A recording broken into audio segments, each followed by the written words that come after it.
معزز حاضرین اور محترم خواتین، السلام علیکم ورحمۃ اللہ وبرکاتہ۔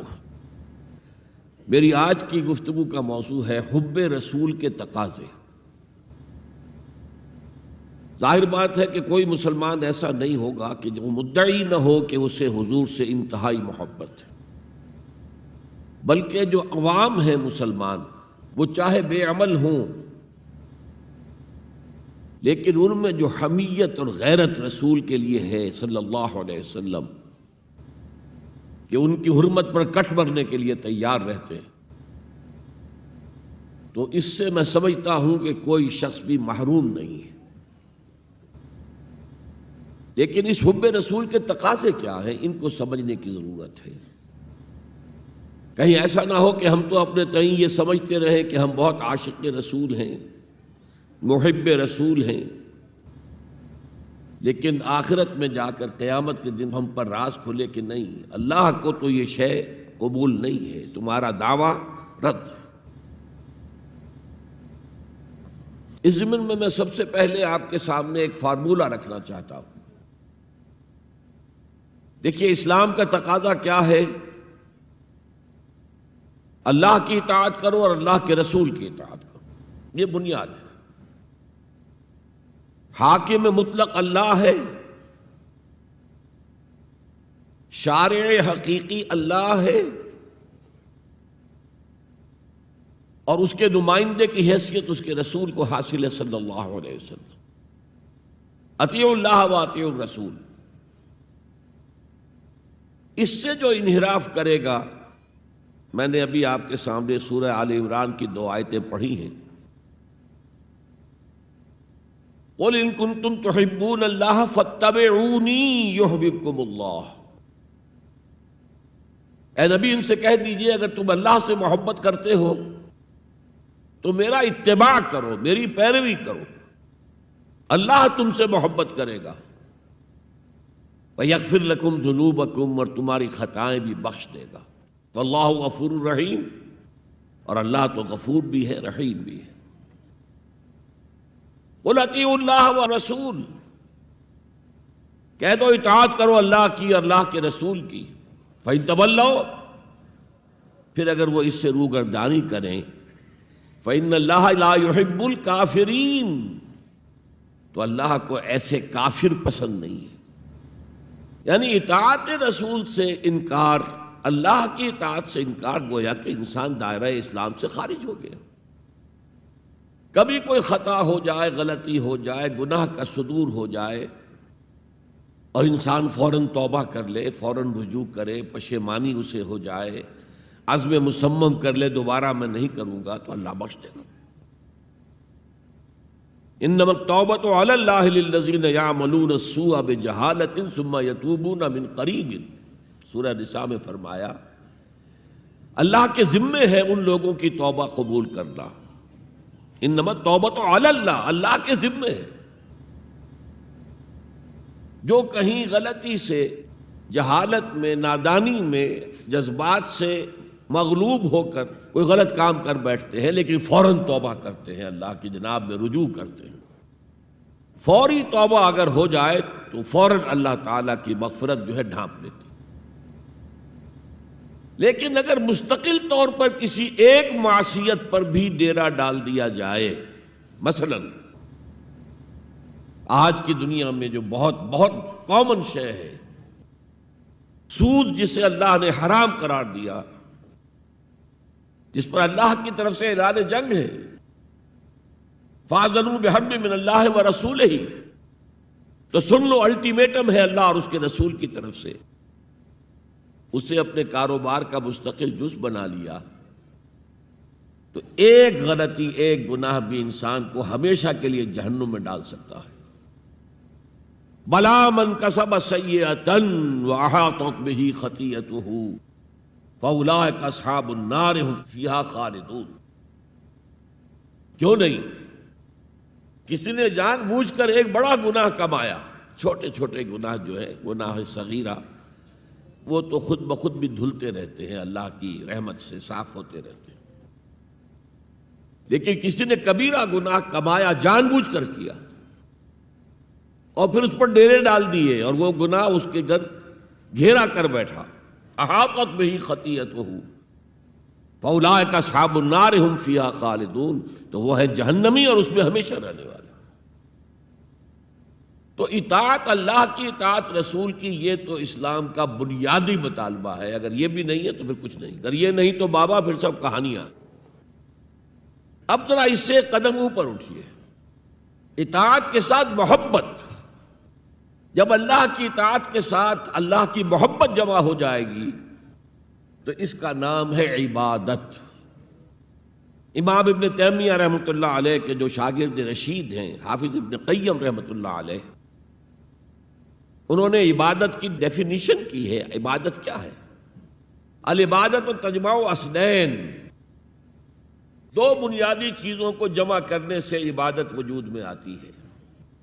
غایت الحب وغایت الذل والخضوع، حد درجے کی اللہ کی محبت اور حد درجے میں اللہ کے سامنے گویا کہ پست ہو جانا، جھک جانا، بچھ جانا. انتہائی اطاعت، انتہائی محبت. انتہائی میں کیوں کہہ رہا ہوں؟ سورہ بقرہ کے 20ویں رکوع کی پہلی آیت ہے، والذین آمنوا اشد حبا للہ، اور جو لوگ صاحب ایمان ہوتے ہیں وہ شدید ترین ہوتے ہیں اللہ کی محبت میں. بعد میں یہ تو مثبت انداز ہے، منفی انداز میں جو آیت آئی ہے وہ بہت سخت وعید والی ہے، وہ میں بعد میں آپ کو سناؤں گا، تلاوت میں نے کی ہے. فارمولہ یہ ہے، اللہ کی اطاعت جمع شدید محبت برابر ہے عبادت کے. اور یہ عبادت جو ہے ہمارا مقصد تخلیق قرار دیا گیا. سورہ زاریات کی یہ آیت آپ میں سے حضرات کے علم میں ہوگی، وَمَا خَلَقْتُ الْجِنَّ وَالْإِنسَ إِلَّا لِيَعْبُدُونَ، میں نے جنوں اور انسانوں کو نہیں پیدا کیا مگر صرف اپنی عبادت کے لیے. یہ ہمارا مقصد تخلیق ہے. اس میں سے اطاعت والے حصے کی صحیح ترجمانی کی شیخ سعدی رحمۃ اللہ علیہ نے، زندگی آمد برائے بندگی. زندگی تو آئی ہے اطاعت کے لیے، بندگی کے لیے، غلامی کے لیے، عبدیت کے لیے. زندگی آمد برائے بندگی، زندگی بے بندگی شرمندگی. اگر اللہ کی بندگی ہی نہیں ہے تو سراسر شرمندگی ہے یہ، اور کچھ بھی نہیں. تو اللہ تعالیٰ کی عبادت جس کے لیے ہمیں پیدا کیا گیا، اسی کی دعوت تمام رسولوں نے دی. یا قوم اعبدوا اللہ ما لکم من الہ غیرہ، اے میری قوم کے لوگوں اللہ کی عبادت کرو، تمہارا کوئی معبود اس کے سوا نہیں ہے. حضرت نوح کی دعوت بھی یہی تھی، حضرت ہود کی بھی یہی تھی، حضرت صالح کی بھی یہی تھی، حضرت شعیب کی بھی یہی تھی. بس فرق کیا ہے کہ پہلے رسول آتے تھے اپنی اپنی قوموں کی طرف صرف، لہذا آپ کو ان رسولوں کے ضمن میں ملے گا یا قوم اعبدوا اللہ ما لکم من الہ غیرہ، اے میری قوم کے لوگوں اللہ کی عبادت کرو، اللہ کی بندگی کرو، اللہ کی پرستش کرو، اسی کو اپنا محبوب اصلی بناؤ اور اس کے ہر حکم کی اطاعت کرو. یا قوم اعبدوا اللہ ما لکم من الہ غیرہ. نبی اکرم صلی اللہ علیہ وسلم پر آ کر، چونکہ آپ کی بعثت ہے پوری نوع انسانی کے لیے، تو اب یا قومے کا لفظ نہیں رہا، یا ایھا الناس، اے لوگو، اے بنی نوع انسان. یا ایھا الناس اعبدوا ربکم الذی خلقکم والذین من قبلکم لعلکم تتقون.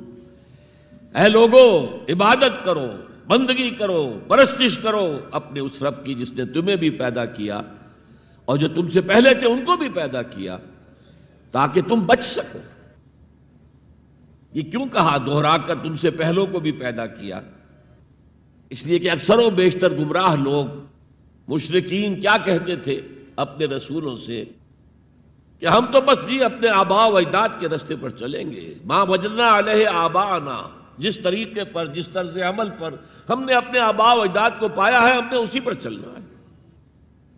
تو واضح کر دیا تم بھی مخلوق ہو وہ بھی مخلوق تھے، تم بھی انسان ہو وہ بھی انسان تھے، تم سے بھی غلطی ہو سکتی ہے ان سے بھی ہو سکتی تھی، لہذا یہ اصول نہیں ہے کہ جو بھی آباء و اجداد کی ریتیں ہیں، رسمیں ہیں، طریقے ہیں اور جو ان کے عقیدے ہیں انہی کو آپ لے کر چلیں، بلکہ آپ تو تلاش کریں صحیح عقیدہ کیا ہے، صحیح زندگی گزارنے کا طریقہ کیا ہے، اس کو اختیار کریں۔ تو یا ایھا الناس اعبدوا ربکم الذی خلقکم والذین من قبلکم لعلکم تتقون، تاکہ تم بچ جاؤ جہنم کی آگ سے۔ یہ جو میں نے بتایا کہ اطاعت کلی، ہمہ تن، ہمہ وقت، ہمہ وجوہ، جزوی اطاعت نہیں، بس یہ ذرا نوٹ آف کوشن ہے۔ اگر ہم اللہ کا ایک حکم مانیں گے، ایک نہیں مانیں گے، یہ جزوی اطاعت ہے، یہ اللہ کو قبول نہیں ہے۔ اللہ کی طرف سے تو یوں سمجھیے کہ پیکج ڈیل ہے، ٹیک اٹ اور لیو اٹ، لینا ہے تو پورا لو ورنہ دفع ہو جاؤ، اللہ کو تمہاری ضرورت نہیں ہے، تمہیں اللہ کی ضرورت ہے۔ یا ایھا الذین آمنوا ادخلوا فی السلم کافہ، اے ایمان والو اسلام میں داخل ہونا تو پورے کے پورے ہو، ادھورے نہیں۔ اور سورہ بقرہ کی آیت نمبر 85 کے اندر تو جو وعید آئی ہے، افتؤمنون ببعض الکتاب وتکفرون ببعض، کیا تم ہماری کتاب، ہماری شریعت کے کچھ حصے کو مانتے ہو اور کچھ کو رد کرتے ہو؟ فما جزاء من یفعل ذلک منکم، تو جو کوئی بھی تم میں سے یہ روش اختیار کریں گے ان کی کوئی سزا اس کے سوا نہیں ہے، کان کھول کر سنیے، ان کی کوئی سزا اس کے سوا نہیں ہے کہ دنیا میں ذلیل و خوار کر دیے جائیں اور قیامت کے دن یردون الی اشد العذاب، شدید ترین عذاب میں جھونک دیے جائیں۔ وما اللہ بغافل عما تعملون، اللہ غافل نہیں ہے، بے خبر نہیں ہے، لا علم نہیں ہے اس سے کہ جو تم کر رہے ہو۔ تم اپنی داڑھیوں کے طول سے اللہ کو دھوکہ نہیں دے سکتے، تم اپنے پاجاموں کو ٹخنوں سے اوپر رکھے اللہ کو دھوکہ نہیں دے سکتے کہ تم بہت متبع رسول ہو، تم اپنے عمروں اور حجوں سے اللہ کو دھوکہ نہیں دے سکتے، اللہ کو معلوم ہے کہ حرام کی کمائی سے حج کیا ہے تم نے، حرام کی کمائی سے عمرہ کیا ہے تم نے۔ تو یہ جو جزوی اطاعت ہے کوئی اطاعت نہیں، اللہ کو قبول نہیں۔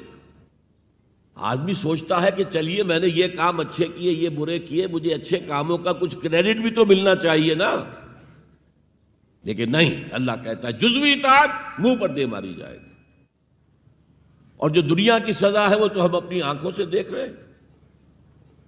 130، 140 یا 150 کروڑ مسلمان دنیا میں ہیں، ذرا اندازہ کیجیے، لیکن ہماری رائے کی کوئی اہمیت ہے؟ بین الاقوامی معاملات میں کوئی ہم سے مشورہ لیتا ہے کیا؟ آپ کا کیا خیال ہے؟ کس نمی پرست کے بھیا کیستی،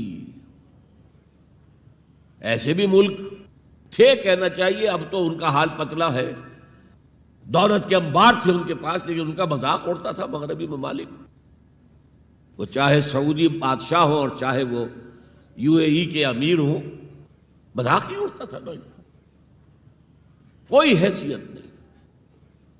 حالانکہ کتنا بڑا رقبہ ہے انڈونیشیا کے آخری جزیروں سے لے کر موریتانیہ تک، سالڈ اسلامی آبادی، مسلمان آبادی۔ آپ کہیں گے کہ یہ بھارت جو ہے اس میں تو اکثریت تو نہیں ہے، لیکن 15 کروڑ یا 18 کروڑ تو آدمی یہاں موجود ہیں، لیکن کوئی عزت، کوئی حیثیت دنیاوی بین الاقوامی سطح پر۔ بہرحال یہاں بھی ہیں لوگ، کھاتے پیتے لوگ ہیں، ان کی اپنی کچھ عزت ہے اپنے معاشرے کے اندر، لیکن بحیثیت امت، بحیثیت قوم کیا حیثیت ہماری؟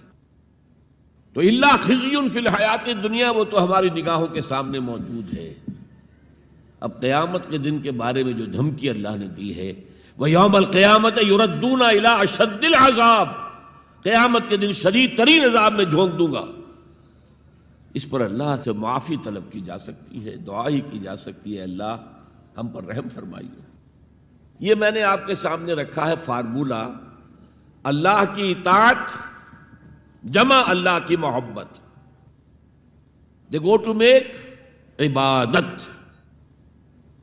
یہی دو الفاظ آتے ہیں اللہ کے رسول کے لیے بھی صلی اللہ علیہ وسلم۔ اللہ کے رسول کی اطاعت یہ تو اسلام کا بنیادی تقاضا ہے، اطیعوا اللہ واطیعوا الرسول فإن تولوا فإن اللہ لا يحب الکافرین، اطاعت کرو اللہ کی، اطاعت کرو رسول کی، پھر اگر یہ منہ موڑ لیں تو اللہ کو ایسے کافر بالکل پسند نہیں، تو کفر کا فتویٰ ہو رہا ہے۔ لیکن اللہ کے رسول کی اطاعت کے ساتھ محبت کو جمع کیجئے۔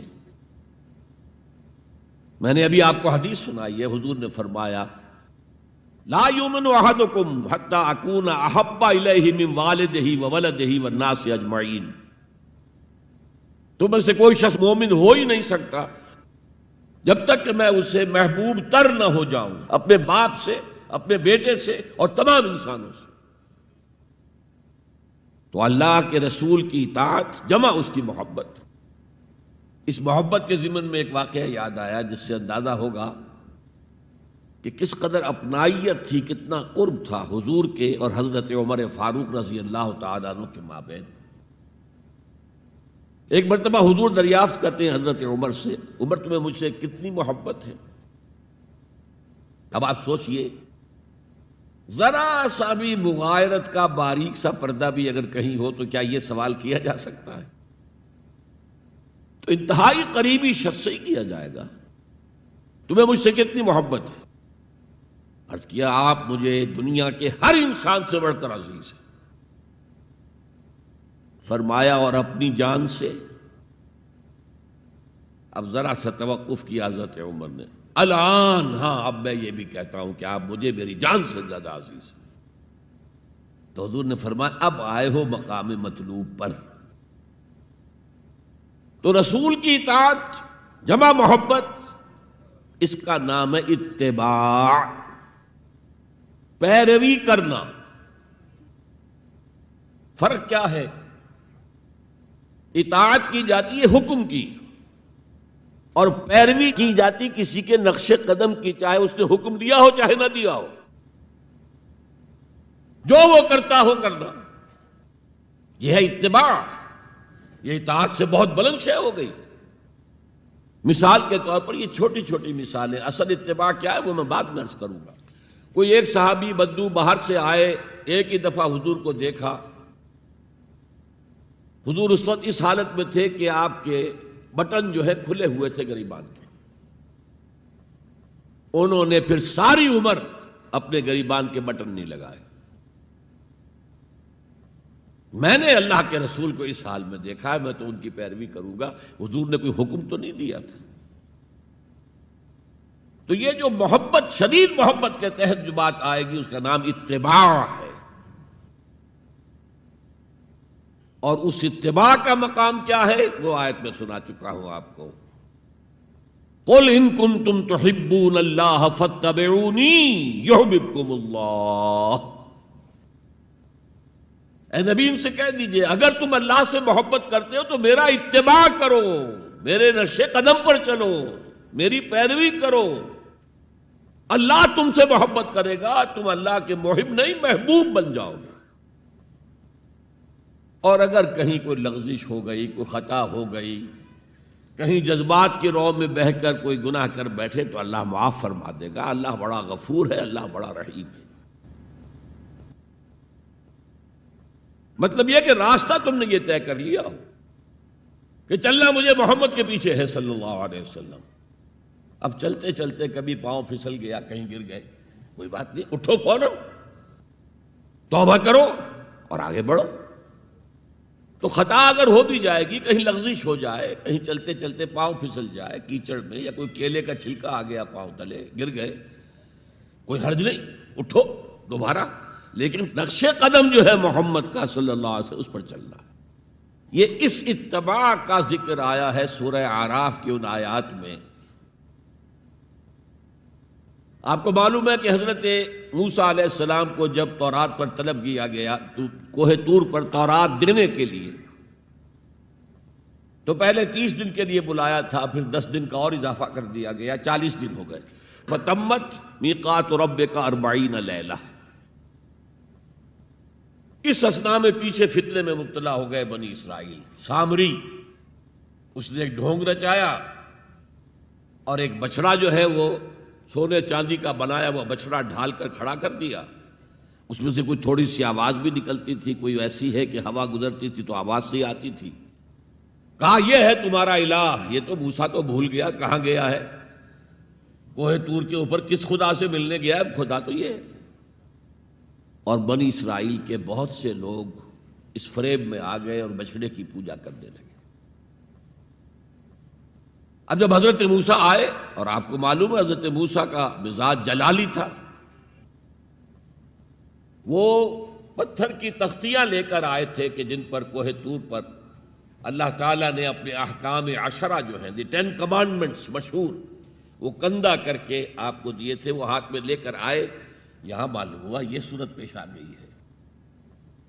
فَأَلْقَى الْأَلْوَاحَ، تو وہ تختیاں تو آپ نے زمین پہ ڈالی، اور پھر جو احتساب کیا ہے، پہلے تو اپنے بھائی حضرت ہارون کا، ان کی داڑھی کے بال پکڑے، ان کے سر کے بال پکڑے اور کھینچا اپنی طرف۔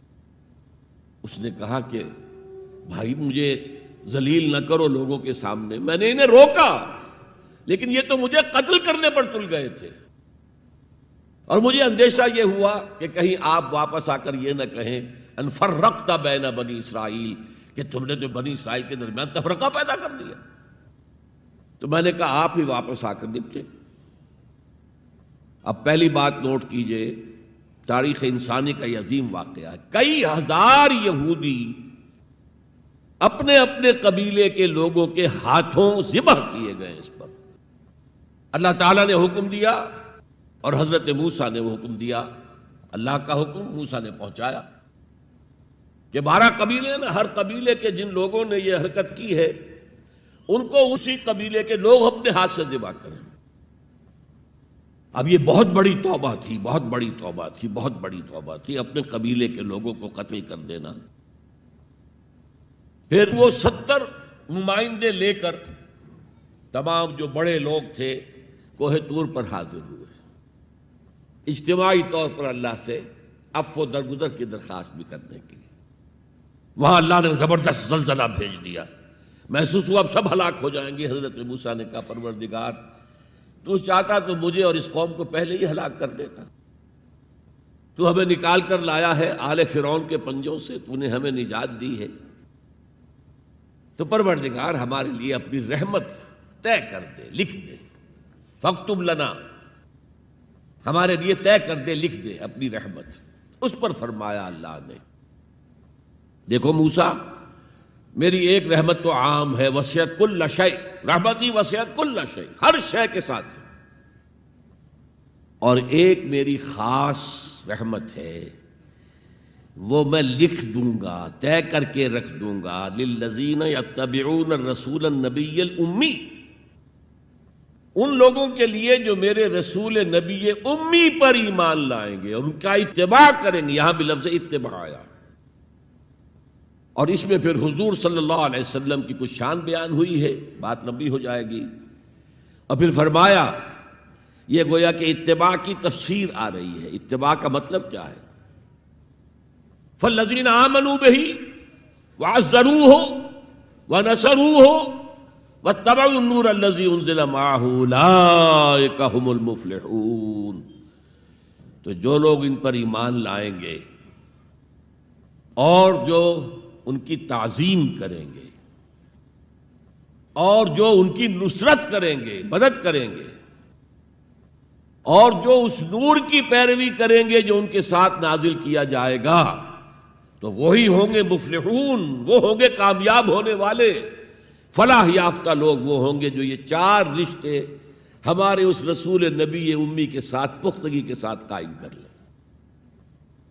یہ 4 رشتے کیا ہیں؟ اتباع رسول کا تقاضا اول تو ان 4 الفاظ کے حوالے سے سمجھیے،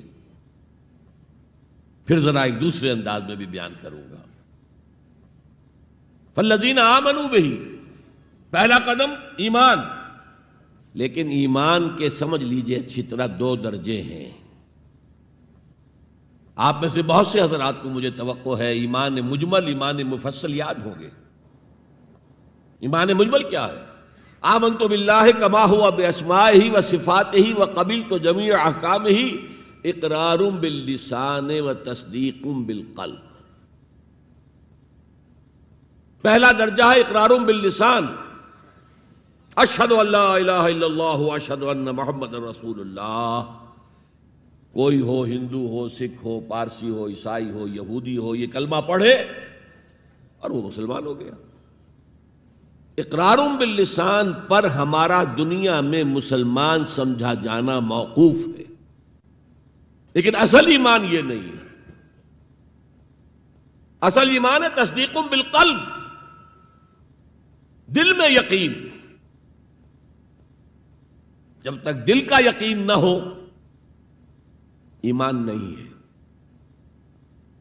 منافقین جو تھے مدینے کے، نمازیں بھی پڑھتے تھے، حضور کی اقتداء میں پڑھتے تھے،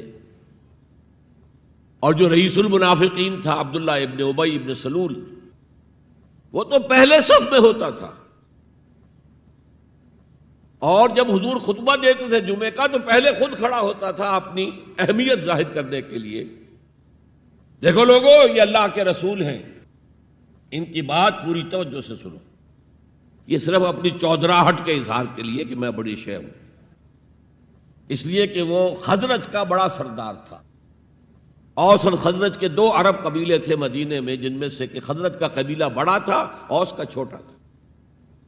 اور خزرج کا سردار یہ عبداللہ ابن ابی تھا، اور اس کے بارے میں یہ طے ہو چکا تھا کہ اسے ہم اپنا بادشاہ بنا لیں گے. چنانچہ سونے کا تاج تیار ہو چکا تھا، ابھی تاج پوشی صرف باقی تھی کہ حضور تشریف لے آئے ہجرت فرما کر. بے تاج بادشاہ آ گیا صلی اللہ علیہ وسلم. لہذا اس کے سارے خواب جو ہیں وہ منتشر ہو گئے. لہذا پہلے دن سے پکا منافق. ایمان لایا، اگرچہ وہ بھی ذرا دیر سے لایا، غزوہ بدر کے بعد لایا. پہلے اس نے سوچا تھا ابھی تیل دیکھو، تیل کی دھار دیکھو. وہ تیل کی دھار جو نظر آئی غزوہ بدر میں کہ 313 نے 1000 کو شکست دی ہے. اور یہ نہتے تھے، تلواریں بھی سب کے پاس نہیں تھیں، کچھ لوگوں کے پاس تلواریں تھیں، اور وہ 1000 کیل کانٹے سے لیس ہو کر مکے سے آئے تھے. 70 بڑے بڑے سردار ان کے مارے گئے، عین میدان میں کھیت رہے، اور 70 جو ہیں ان کے قیدی بن گئے. تب اس نے کہا کہ ٹھیک ہے، اب تو ایمان لے آنا چاہیے، کیونکہ یہ تو معلوم ہوتا بڑی طاقت ہے. بہرحال سب سے پہلے میں کہہ رہا تھا کہ ایمان، لیکن ایمان دل سے. قرآن مجید نے کیا کہا ان منافقین کے بارے میں؟ اذا جاءک المنافقون قالوا نشہد انک لرسول اللہ. سورہ منافقون ہے کہ نہیں 28ویں پارے میں. اے نبی، جب آپ کے پاس منافق آتے ہیں وہ کہتے ہیں ہم گواہ ہیں، ہم گواہی دیتے ہیں کہ آپ اللہ کے رسول ہیں. اور اس پر اللہ کا تبصرہ دیکھیے، واللہ یعلم انک لرسول، اور اللہ خوب جانتا ہے کہ آپ ان کے رسول ہیں اس کے. اب میں ذرا ترجمہ کیا کرتا ہوں، اللہ سے بڑھ کر کس کو معلوم ہے کہ آپ اللہ کے رسول ہیں؟ لیکن واللہ یشہد ان المنافقین لکاذبون، اللہ گواہی دیتا ہے یہ منافق جھوٹے. مسلمان تو وہ تھے، کلمہ گو تھے، حضور کی امامت میں نمازیں پڑھ رہے تھے، لیکن منافق تھے. اللہ نے منافق قرار دیا. دل ایمان سے خالی تھے، بلکہ ہوتے ہوتے دلوں کے اندر حضور سے عداوت پیدا ہو گئی تھی، اہل ایمان سے عداوت پیدا ہو گئی تھی. اسی سورہ مبارکہ میں آگے چل کر آتا ہے ہم العدو فاحذرہم، اصل دشمن یہ ہے، یہ مارے آستین ہیں. جو کافر ہیں وہ تو باہر سے حملہ کرتے ہیں، پتہ چلتا ہے، سامنے سے آ کر لاٹھی مار رہا ہے کوئی آپ کو. یہ تو آپ کے آستین کے اندر بیٹھے ہوئے ہیں مسلمان بن کر، اور یہ وہاں سے ڈنک ماریں گے، مارے آستین. بہرحال اب ہم میں سے ہر ایک کو جائزہ لینا ہوگا. اپنے گریبان میں جھانکیں، اپنے دل کی گہرائیوں کو ٹٹولیں. یقین والا ایمان ہے ہمارے پاس یا نہیں؟ یہ یقین والے ایمان کا میں اگر آپ کو انگریزی میں ترجمہ کر کے بتاؤں تو شاید آپ زیادہ بہتر سمجھیں. Personal conviction, it's a racial creed. ہم ایک نسل ہیں، اپنے والدین سے ہم نے کچھ چیزیں سیکھی ہیں، والدین اس میں بلیو کرتے تھے، اللہ، رسول، قرآن، کتاب، جنت، دوزخ، قیامت، ہم بھی مانتے ہیں. بس اٹس اے ریشیل کریڈ. یہ تو ایک نسلی عقیدہ ہے.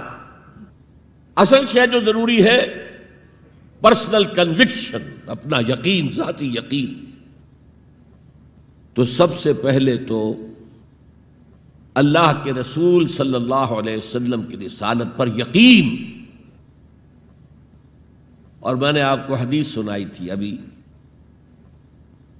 لا یؤمن احدکم حتی یکون ہواہ تبعا لما جئت بہ. تم میں سے کوئی شخص مومن نہیں ہو سکتا جب تک اس کی خواہش نفس تابع نہ ہو جائے اس ہدایت کے، اس قرآن کے، اس شریعت کے، ان احکام کے جو میں لے کر آیا ہوں. اگر خواہش نفس اوپر ہے اور اللہ کا حکم نیچے ہے تو مومن کہاں سے ہوئے تم؟ اللہ کے حکم سے نماز تو پڑھتے ہو، روزہ رکھتے ہو، سودی کاروبار کرتے ہو، اور اللہ کے حکم کو پاؤں تلے رگڑتے ہو. یہ کیا اسلام ہے؟ یہ تو وہی ہے، افتؤمنون ببعض الکتاب وتکفرون ببعض فما جزاء من يفعل ذلك منكم الا خزي في الحياة الدنيا ويوم القيامة يردون الى اشد العذاب. تو سب سے پہلا جو جائزہ ہمیں لینا ہے کہ محمد کی رسالت پر صلی اللہ علیہ وسلم ہمیں یقین ہے.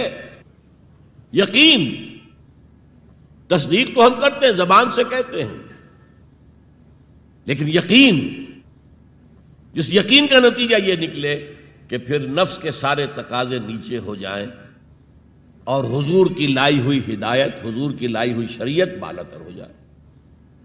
نمبر 2 فرمایا وَعَزَّرُوهُ، ان کی تعظیم کریں. آپ کی جناب میں کوئی گستاخی ہو جائے، ایمان کے لالے پڑ جائیں گے اور آخرت برباد ہو جائے گی. اس تعظیم میں کیا کیا چیزیں شامل ہیں؟ دیکھیے سورہ حجرات میں ابتدائی حصے میں تفصیل سے کہا گیا، یا ایھا الذین آمنوا لا ترفعوا اصواتکم فوق صوت النبی ولا تجہروا له بالقول کجہر بعضکم لبعض ان تحبط اعمالکم وانتم لا تشعرون. اے ایمان کے دعوے دارو، کبھی اپنی آواز کو رسول کی آواز سے بلندتر نہ کر دینا، مبادا تمہارے سارے اعمال حبط ہو جائیں اور تمہیں پتہ بھی نہ چلے. میں نے کوئی گناہ کبیرہ تو نہیں کیا ہے، میں نے کوئی کفر تو نہیں کیا ہے، بس یہی ہوا نا کہ حضور کی آواز کے مقابلے میں اپنی آواز کو اونچا کر دیا.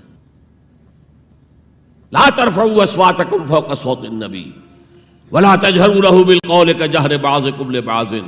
بلند آواز سے جیسے آپس میں باتیں کر لیتے ہو ایسے کبھی بات نہ کر بیٹھنا. ان تحبط اعمالکم، کہ تمہارے سارے اعمال حبط ہو جائیں، اکارت چلے جائیں، ختم ہو جائیں. وانتم لا تعلمون، تمہیں احساس بھی نہ ہو کہ ساری پونجی لٹ گئی. اس آیت کا ہم پر اطلاق کیسے ہوگا؟ کبھی سوچا آپ نے؟ صحابہ کرام تو یقیناً اس کے مخاطب اول تھے، ہم پر کیسے اطلاق ہوگا؟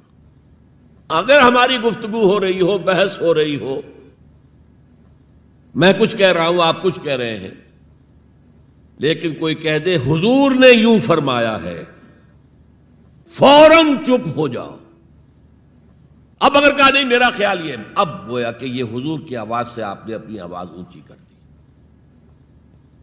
اپنا فکر، اپنا فلسفہ، اپنا فہم، اپنی سوچ، اپنی عقل. ہاں بعد میں تحقیق کر لو یہ جو کہا تھا کہ حضور نے فرمایا بھی ہے کہ نہیں ہے، حدیث صحیح ہے کہ نہیں ہے، مستند ہے کہ نہیں ہے. لیکن اس وقت آواز بند کر لینا لازم ہوگا کہ اس کے بعد اقول نہیں کہہ سکتا میں یہ کہتا ہوں. اس کا تو مطلب یہ کہ آپ بد مقابل بن کر رسول کے آ رہے ہیں.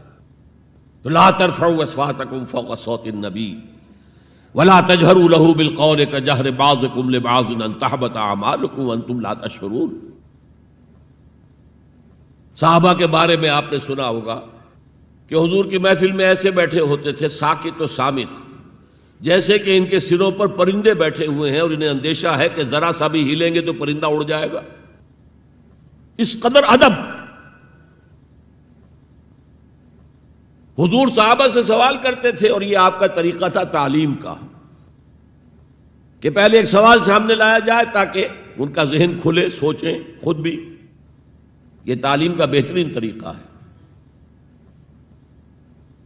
اس کے بعد ہوتا کیا تھا؟ جواب نہیں دیتے تھے، اللہ و رسولہ عالم، اللہ اور اس کا رسول بہتر جانتے. پھر اگر دوبارہ آپ پوچھتے تھے تو جو بھی سمجھ میں آتا تھا کہتے تھے. مجھے یاد آ رہی ہے ایک حدیث، اور اچھا ہے کہ وہ آپ سن لیں، اس لیے کہ عام شکایت یہ ہے کہ مذہبی لوگ معاملات میں اچھے نہیں ہوتے.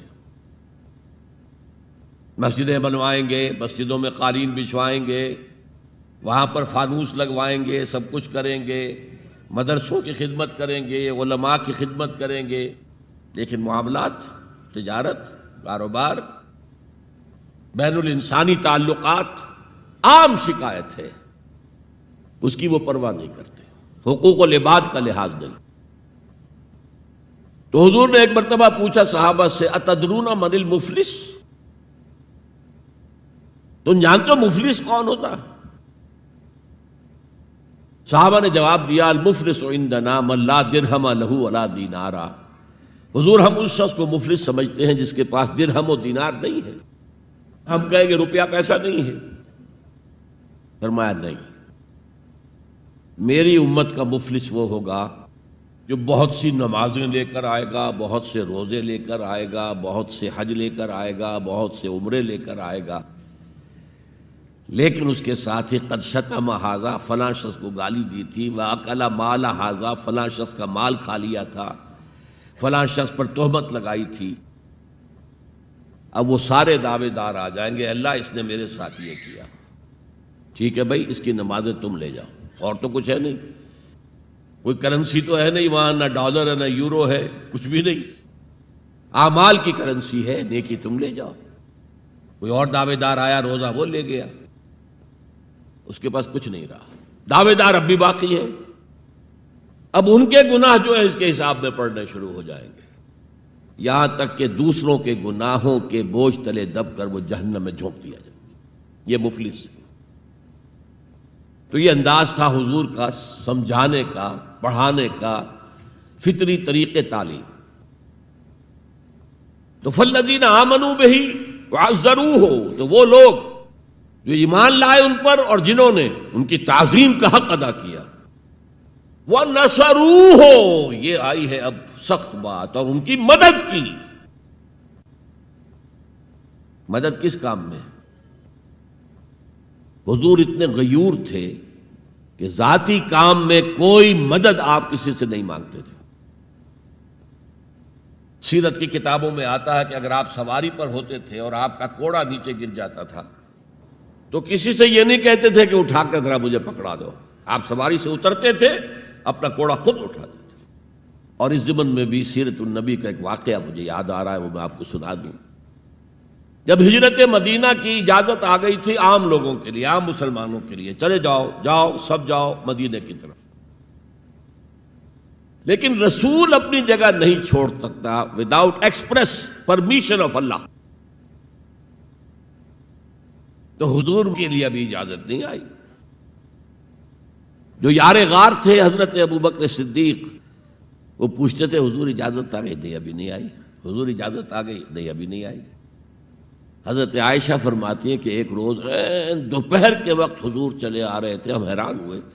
عربوں میں یہ آج بھی ان کی تہذیب جو ہے وہ یہ ہے کہ ظہر عصر کے درمیان نہ کسی سے ملنا، نہ کسی کے ہاں جانا، نہ وزٹ کرنا، دکانیں بھی بند اور قیلولہ کرتے ہیں.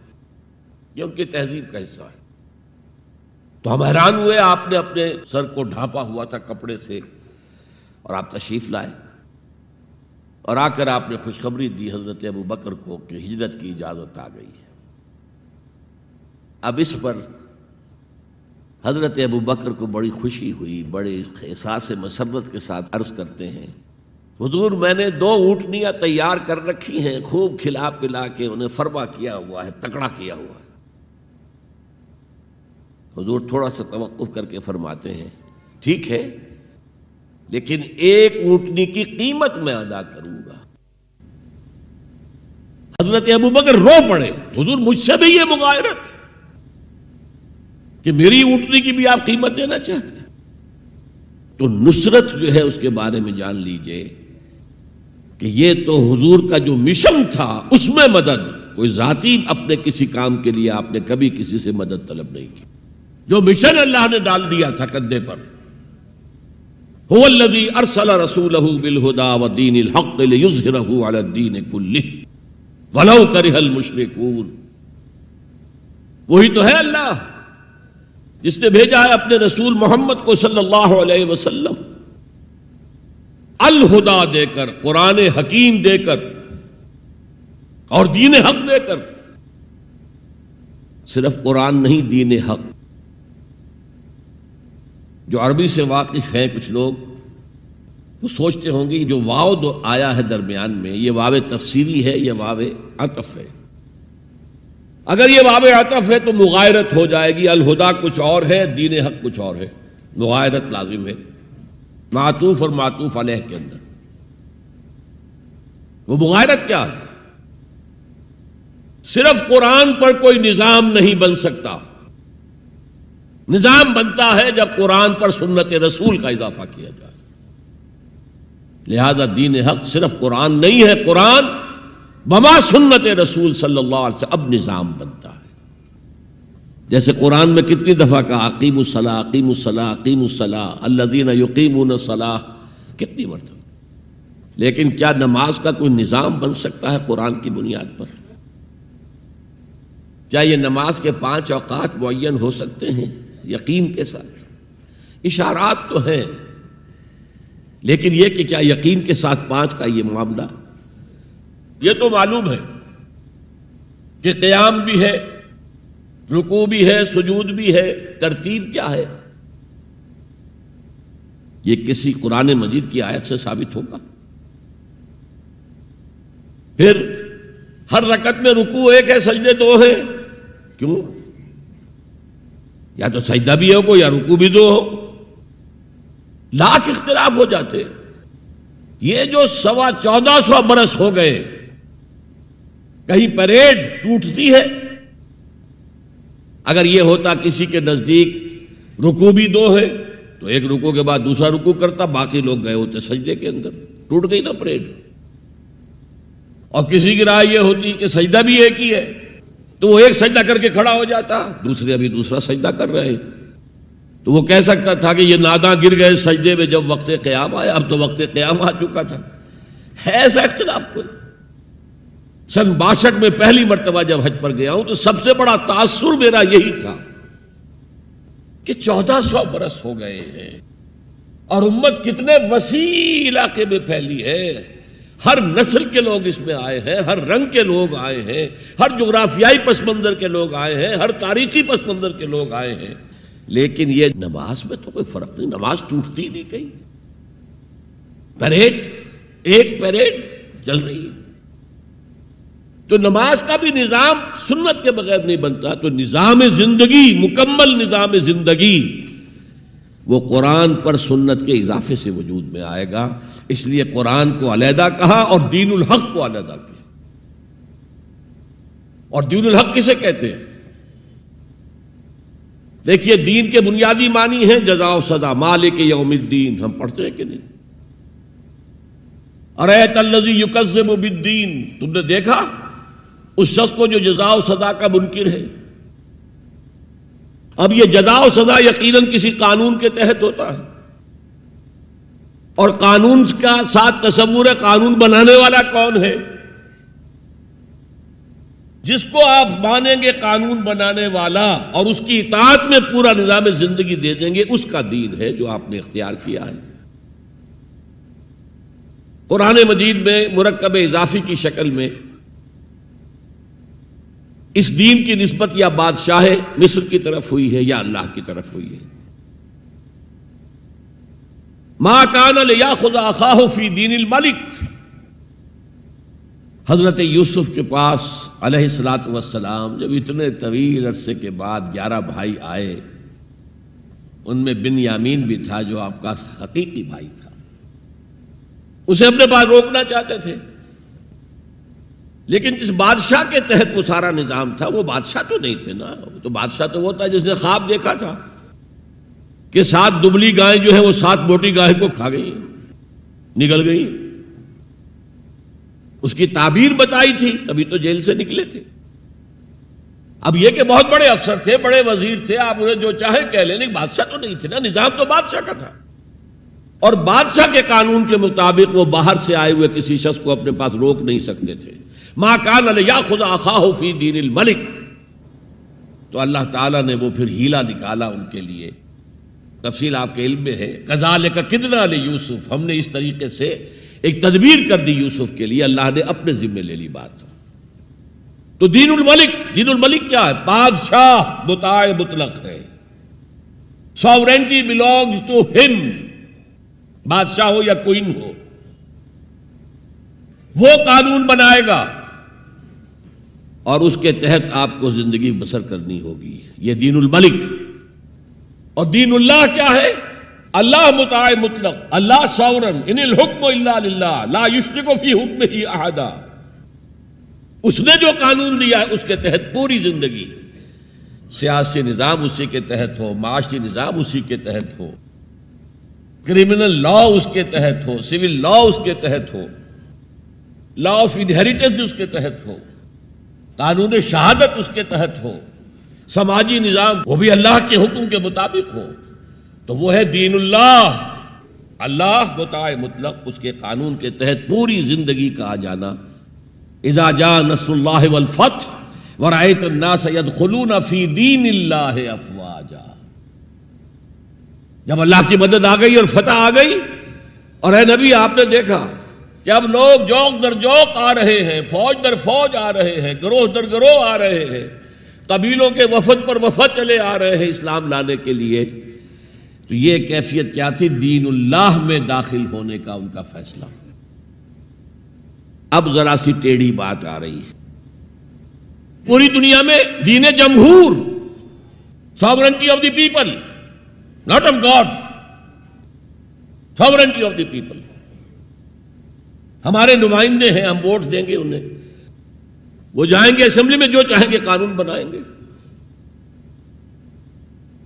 وہ مرد کی مرد کے ساتھ شادی کو اگر رجسٹر کرنا چاہیں، اجازت دینا چاہیں، لائسنس ایشو کر دیں گے، ایک مرد شوہر ہوگا، ایک دوسرا مرد بیوی ہوگا، legally they will be wife and husband.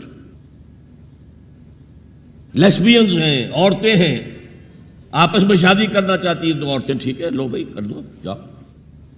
Homo sexuality جائز ہے بالکل، بلکہ اب تو اسے کہا جا رہا ہے کہ یہ نارمل انکلینیشن مانی جانی چاہیے، ہومو سیکسولیٹی، ہم جنس پرستی، اسے کوئی برا نام دینا ہی نہیں چاہیے، اٹس اے نارمل ایٹیٹیوڈ۔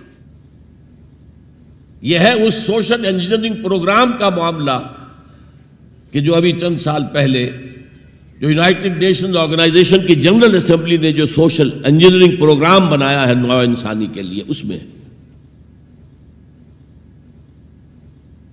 تو کیا مقصد تھا حضور کا؟ کہ آپ کو دی گئی کتاب نمبر 1 الہدیٰ، اور نمبر 2 دین حق، تاکہ دین کو غالب کرے۔ ایک پیارا سا خیال آیا ذہن میں، دیکھیے یہ آپ کا عام محاورہ ہے، ایک میان میں 2 تلواریں نہیں سما سکتی، ایک جگہ 2 دین نہیں ہو سکتے، مذہب 100 بھی ہو سکتے ہیں ایک جگہ پر، اس لیے کہ مذہب کو عام دنیا کیا مانتی ہے کہ مذہب کا تعلق صرف 3 چیزوں سے، کچھ عقائد ہوں گے، ایک خدا کو ماننے والے، 100 خداؤں کو ماننے والے، کسی کو نہ ماننے والے، کچھ عبادات کی رسومات ہوں گی، نماز ہے، روزہ ہے، یا پوجا پاٹ ہے، یا گرو گرنتھ سنگھ کا وہ اکھنڈ پاٹ، یعنی پورا اس کی تلاوت مکمل، کوئی وقفہ ڈالے بغیر، جو چاہو کرو۔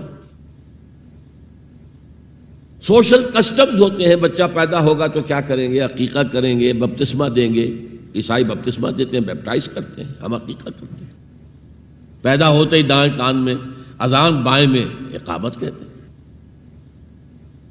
کوئی مر جائے گا تو کیا کریں گے؟ ڈیڈ باڈی کا جلائیں گے یا دفنائیں گے، یا پارسیوں کی طرح کہیں اونچی جگہ پر رکھ دیں گے کہ کیلیں اور کوے آئیں اور کھا جائیں۔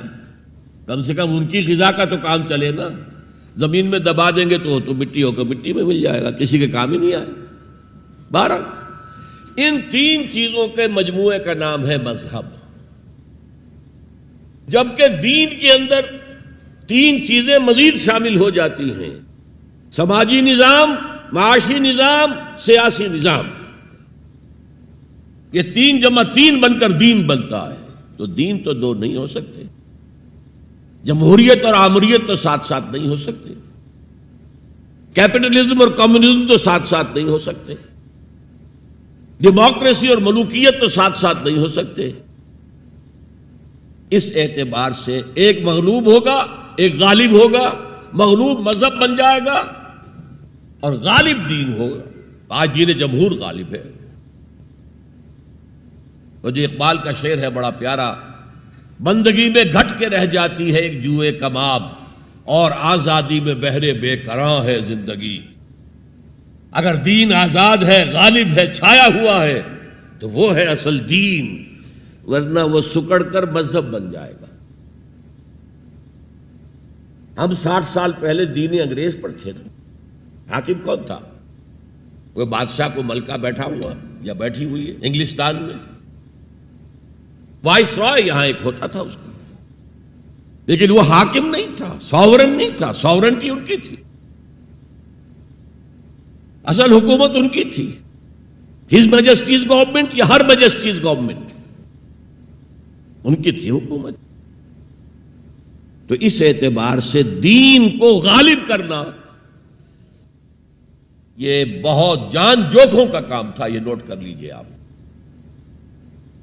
دیکھیے تمام نبی اور رسول مبلغ بن کر آئے، داعی بن کر آئے، بشیر بن کر آئے، نذیر بن کر آئے، بشارت دینے والے کہ اللہ کے راستے پر آؤ گے فروح و ریحان و جنت نعیم. اور اگر انذار کرنے والے نذیر بن کر آئے، اگر غلط راستے پر جاؤ گے تو جہنم ہے. حضور بھی یا ایھا النبی انا ارسلناک شاہدا و مبشرا و نذیرا و داعیا الی اللہ باذنہ و سراجا منیرا. یہ جو 5 حیثیتیں ہیں یہ مشترک ہیں حضور میں اور تمام انبیاء میں. اگرچہ ہر حیثیت میں حضور کی اپنی شان ہے جس میں کوئی دوسرا نبی ان کے قریب نہیں آ سکے گا. لیکن نوٹ کیجئے یہ آیت جو میں اس وقت آپ کے سامنے رکھ رہا ہوں، جس کے لیے نصرت مطلوب تھی، آؤ میرا ہاتھ بٹاؤ، یہ قرآن میں 3 دفعہ آئی ہے محمد الرسول اللہ کے لیے، اور کسی کے لیے نہیں آئی. ابراہیم کی نسبتیں دیکھیے، 3 نسبتیں ہیں کتنی اعلیٰ بلند. خلیل اللہ ہے واتخذ اللہ ابراہیم خلیلا. ابو الانبیاء ہے، سینکڑوں رسول اور نبی ان کی اولاد میں آئے. حضرت اسحاق کی اولاد سے، وہ جو prophets of the Old Testament ہیں، ان کی کتابیں جو ہیں، صحیفے ہیں، دیکھیے. پھر حضرت اسماعیل کے اولاد میں حضرت محمد صلی اللہ علیہ وسلم، مدیان کی اولاد میں حضرت شعیب. یہ بہت کم لوگوں کو معلوم ہے کہ حضرت ابراہیم کی ایک تیسری زوجہ بھی تھی، ہاجرہ، جو مصر کے بادشاہ کی بیٹی تھی، جو پھر کنیز کے طور پر مصر کے بادشاہ نے پیش کی. ان سے اللہ نے بیٹا دیا اسماعیل. سارا جو حضرت ابراہیم کے اپنے خاندان سے تھی، کیونکہ بانجھ تھی، ساری عمر اولاد نہیں ہوئی، بڑھاپے میں اللہ نے اسحاق عطا کر دیے. پھر آپ نے ایک اور شادی کی تھی، قطورہ. ان سے 6 بیٹے دیے تھے اللہ نے حضرت ابراہیم کو. ان میں سے ایک مدین تھا جس سے قوم مدین بنی ہے، جس میں حضرت شعیب کو بھیجا گیا. باقیوں کی تاریخ ہمیں معلوم نہیں. حضرت اسحاق کے بھی 2 بیٹے تھے اور جڑواں تھے. ولادت جب ہوتی ہے جڑواں بچوں کی تو پہلے ایک پھر دوسرا آتا ہے نا، تو اس اعتبار سے اسے بڑا چھوٹا کہہ دیتے ہیں، چاہے تھوڑی سی دیر کا وقفہ ہو، لیکن وہ بڑا چھوٹا تو ہو گیا. تو بڑے تھے حضرت عیسو اور چھوٹے تھے حضرت یعقوب. اور یعقوب کو یعقوب کیوں کہا؟ عقب سے، بعد میں آنے والا، پیچھے آنے والا. یعقوب عقب. ان کی اولاد میں کتنے نبی ہوئے ذرا سوچئے. تو پہلی نسبت اللہ کے خلیل، دوسری نسبت سینکڑوں نبیوں کے والد جد امجد، اور تیسری نسبت انی جاعلک للناس اماما، امامت الناس کے اوپر فائز کیے گئے. لیکن کیا آپ کے ذریعے سے کوئی نظام قائم ہوا، کوئی اسلامی ریاست قائم ہوئی؟ نہیں. کیا حضرت موسیٰ کے ذریعے سے ہوئی؟ حضرت موسیٰ وہ ہے جن کا ذکر قرآن میں ہم کہیں گے یہ، اگرچہ نام لے کر حضور کا تذکرہ بہت کم ہوا ہے قرآن میں، زیادہ نہیں، لیکن ظاہر بات ہے قرآن مجید تو حضور کی سیرت ہی بن جاتی ہے ایک طرح سے. غزوہ انفال کیا ہے؟ سورت انفال غزوہ بدر کا چیپٹر ہے. آل عمران کی 60 آیات جو 120 سے 180 تک وہ کیا ہے؟ غزوہ احد ہے. تو حضور کا تو ذکر سب سے زیادہ ہے، لیکن حضور کے بعد سب سے زیادہ ذکر 555 آیات قرآن کی حضرت موسیٰ کے بارے میں ہے. 6,500 کل آیات ہیں، ان میں سے 555 1/13th part of Quran consists of تذکرہ of حضرت موسیٰ علیہ السلام. ان کے ذریعے حکومت قائم ہوئی. آ گئے تھے قریب 6 لاکھ بنی اسرائیل کو لے کر نکلے تھے مصر سے. ہجرت کے بعد آتا ہے قتال کا مرحلہ، جنگ کا مرحلہ، جیسے حضور کی سیرت مطہرہ میں ہجرت کے بعد غزوہ بدر، بلکہ اس سے پہلے 8 مہمیں جو آپ نے بھیجی وہ ایک علیحدہ ایشو ہے. وہاں ہجرت کے بعد جب جنگ کا مرحلہ آیا پوری قوم نے کوڑا جواب دے دیا. فَذْهَبْ أَنْتَ وَرَبُّكَ فَقَاتِلَا إِنَّا هَاهُنَا قَاعِدُونَ. جاؤ موسیٰ تم اور تمہارا رب جاؤ، اور پہلے فلسطین میں جو آباد ہے انہیں نکال کے باہر کر دو، پھر ہم داخل ہوں گے، ورنہ ہم تو یہاں بیٹھے ہیں، زمین جنبت نہ جنبت گل محمد. اس پر وہ پروسیس وہیں رک گیا. جبکہ حضور کو اللہ نے وہ صحابہ دیے. غزوہ بدر سے پہلے ایک مشورہ کیا حضور نے صحابہ سے.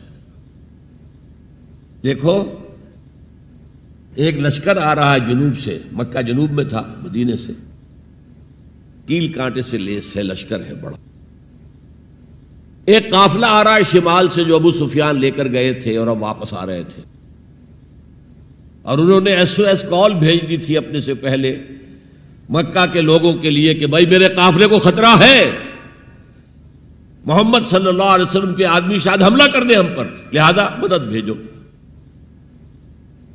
اب یہاں حضور پوچھتے ہیں کہ پہلے کدھر چلیں، قافلے کی طرف یا اس لشکر کی طرف؟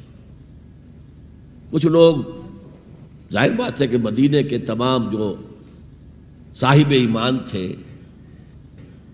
مکے سے جو آئے تھے وہ بڑی بھٹیوں میں سے گزر کر آئے تھے، بڑی آزمائشوں میں سے گزر کر آئے تھے، بڑی سختیاں جھیل کر آئے تھے، لہذا وہ بہت گہرے تھے ایمان میں، بہت پختہ تھے.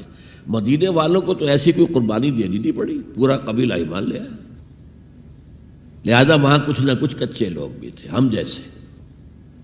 ان کہا جی چلیے ذرا قافلے کی طرف چلیے. 30 یا 50 آدمی سنا ہے کہ ان کے ساتھ ہیں محافظ، اور مال بہت ہے، ہمیں بہت مال مل جائے گا، اور نمبر 2 یہ کہ ہمارے پاس تو ہتھیار بھی نہیں ہے، ہم ان کے ہتھیار تو لے لیں گے کم سے کم، پھر لشکر سے لڑیں گے. اللہ کا فیصلہ کچھ اور تھا.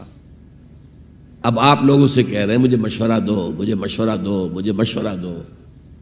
ابو بکر صدیق کھڑے ہو کر تقریر کر رہے ہیں، حضور جو آپ کا حکم ہم حاضر ہیں، آپ فرمائیے. حضرت عمر نے تقریر کی، آپ فرمائیے جو آپ کا حکم ہو ہم حاضر ہیں. حضرت مقداد ابن الاسود کھڑے ہوئے رضی اللہ تعالی عنہ، حضور ہمیں موسیٰ کے ساتھیوں پر قیاس نہ کیجئے جنہوں نے کہہ دیا تھا فَاذْهَبْ أَنْتَ وَرَبُّكَ فَقَاتِلَا إِنَّا هَاهُنَا قَاعِدُونَ. ہم موسیٰ کے ساتھی نہیں ہیں، محمد کے صحابی ہیں صلی اللہ علیہ وسلم. جو آپ کا ارادہ ہو بسم اللہ کیجئے. کیا عجب کہ اللہ تعالی ہمارے ذریعے آپ کی آنکھوں کو ٹھنڈک عطا فرمائے.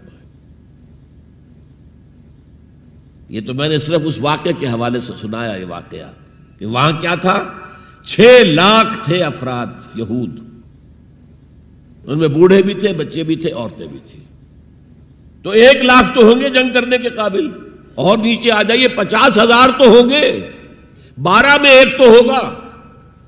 کوڑا جواب، صرف 2 آدمی نکلے، یوشع ابن نون اور کالب بن یفنہ۔ یوشع تو پھر بعد میں حضرت موسیٰ کے جانشین بھی ہوئے اور نبی ہوئے، جوشوا کہتے ہیں بائبل میں ان کو، لیکن یوشع ابن نون 2 آدمی۔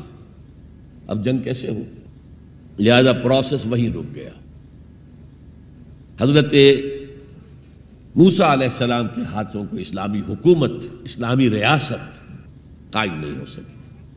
حضرت عیسیٰ کا تو سوال ہی نہیں، 3 سال آپ نے دعوت دی ہے اور یہودی علماء جو ہیں جان کے ان کے دشمن بن گئے۔ انہیں سب سے پہلے تو ولد الزنا کہا گیا، حضرت مریم پر تہمت لگائی گئی زنا کی، اور پھر یہ کہ ان کو جادوگر کہا گیا۔ یہ معجزے کیا دکھا رہا ہے؟ یہ تو شیطان بعلزبول جو ہے اس کی مدد سے دکھا رہا ہے۔ یہ سارے شعبدے ہیں، جادو ہے، اور جادو کفر ہے، لہذا یہ کافر ہو گیا، مرتد ہو گیا، ایسے سولی چڑھا دو۔ تو نظام کیا قائم ہونا تھا، ریاست کیا قائم ہونی تھی؟ عیسائیوں کے مطابق، یہودیوں کے مطابق تو سولی چڑھ گئے۔ عیسائیوں کے مطابق ہے کہ بعد میں اتار لیا گیا اور ایک جگہ رکھا گیا تو وہاں پھر زندہ ہو کر پھر آسمان پر اٹھ گئے۔ اور ہمارا جو قرآن مجید نے جو ہمیں بتایا اور جس کی کچھ تفصیل ہمیں انجیل برنباس میں ملتی ہے، وہ یہ ہے کہ وہ نہیں، وہ تو پہلے ہی آسمان پر اٹھا لیے گئے تھے، گرفتار ہوئے ہی نہیں۔ جس ان کے حواری نے غداری کی تھی، جیوڈاس اسکیریوٹ، اس کو اللہ تعالیٰ نے اس کی شکل کو ولیکن شبہ لہم، مشابہ بنا دیا حضرت عیسیٰ علیہ السلام کی شکل کے۔ وہی بدبخت گرفتار ہوا اور کیفر کردار کو پہنچا، سولی پر چڑھا جسے چڑھنا ہی چاہیے تھا، غداری کی تھی۔ بہرحال میں کہہ رہا تھا کہ یہ کام انذار، تبشیر، واعظ، نصیحت، تعلیم، تبلیغ، تربیت، تزکیہ، یہ سب رسولوں نے کیا اور حضور نے بھی کیا، لیکن یہ معاملہ صرف محمد کے لیے ہے صلی اللہ علیہ وسلم، اور 3 دفعہ آیا ہے۔ کسی اور نبی اور رسول کے لیے 1 دفعہ بھی نہیں آیا کہ ان کا فرض منصبی ہے دین کو غالب کرنا۔ صرف تبلیغ نہیں، غالب کرو۔ یہ تھا وہ مشن جس میں آپ کو نصرت درکار تھی۔ فالذین آمنوا بہ وعزروہ ونصروہ، مدد کریں ان کی۔ وہ مدد کس کام میں تھی؟ دین کو غالب کرنے کی۔ اس لیے آتا ہے نا سورہ صف کے آخر میں، یا ایھا الذین آمنوا کونوا انصار اللہ، اے ایمان والو اللہ کے مددگار بنو۔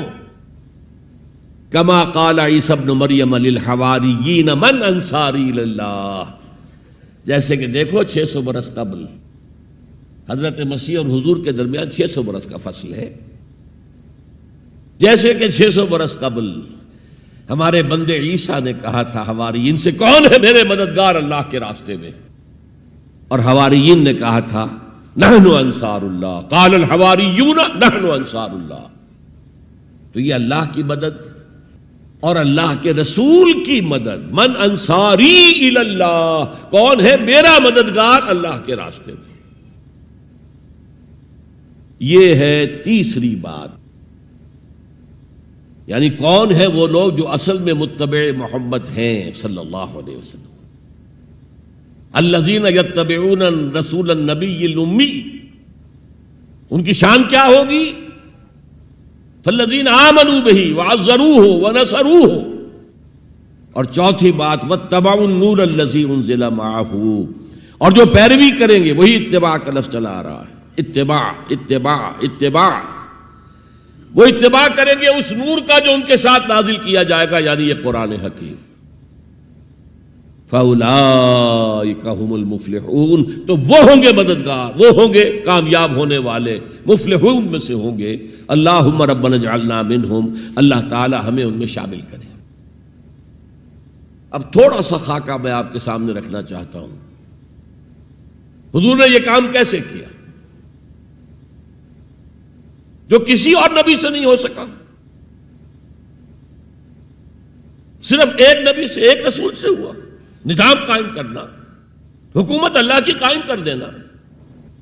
جیسے کہ شاید آپ کو معلوم ہو کہ انجیل میں جو دعا ہے لارڈس پریئر کہلاتی ہے، جیسے ہمارے ہاں سورہ فاتحہ ہے، ایسا ہی مقام ہے لارڈس پریئر کا عیسائیوں کے ہاں۔ اس میں کیا الفاظ ہیں؟ Thy kingdom come, Thy will be done on earth as it is in heavens. اے اللہ، اے رب، تیری حکومت آئے، حکومت الہیہ قائم ہو جائے، تیری حکومت آئے۔ اسی کو حضرت مسیح کہتے رہے، کنگڈم آف ہیون آن ارتھ، آسمانی بادشاہت زمین پر قائم ہو جائے۔ Thy kingdom come, Thy will be done on earth as it is in heavens. تیری مرضی جیسے آسمانوں میں پوری ہو رہی ہے، سارے سیارے، سارے ستارے، ساری گیلیکسیز، پوری کائنات جس طرح تیرے حکم کے پابند ہیں، اے رب ایسے ہی تیری مرضی زمین پر بھی پوری ہو۔ یہ کام جو ہے بڑا جان جوکھوں کا کام ہے۔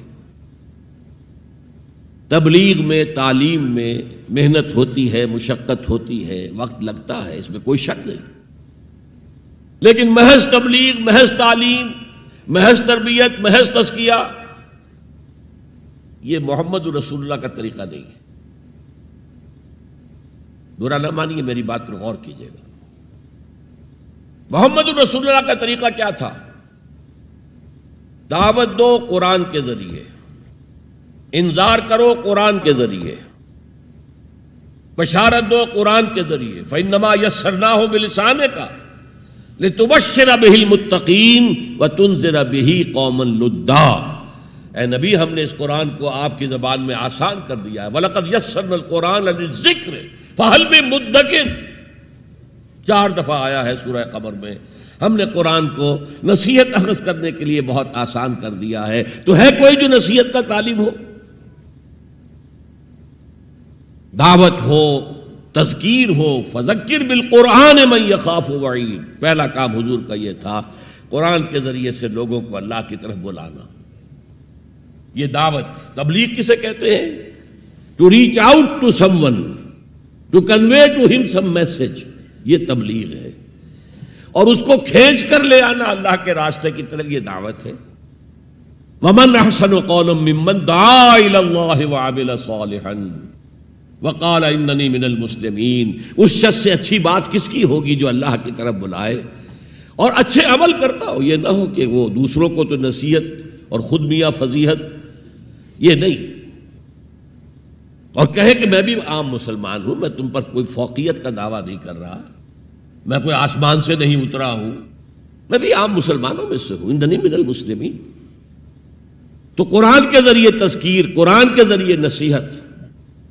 یا ایھا الناس قد جاءتکم موعظۃ من ربکم وشفاء لما فی الصدور، یہی ہے موعظہ، نصیحت، اور یہی ہے شفاء لما فی الصدور، دلوں میں جو روگ ہیں ان کا علاج یہ ہے۔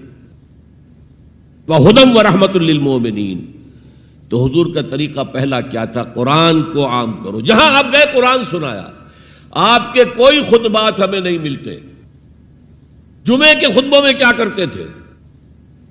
کان للنبی صلی اللہ علیہ وسلم خطبتان یجلس بینہما یقرأ فیہما آیات من القرآن ویذکر الناس، یہ صحیح مسلم کی روایت ہے۔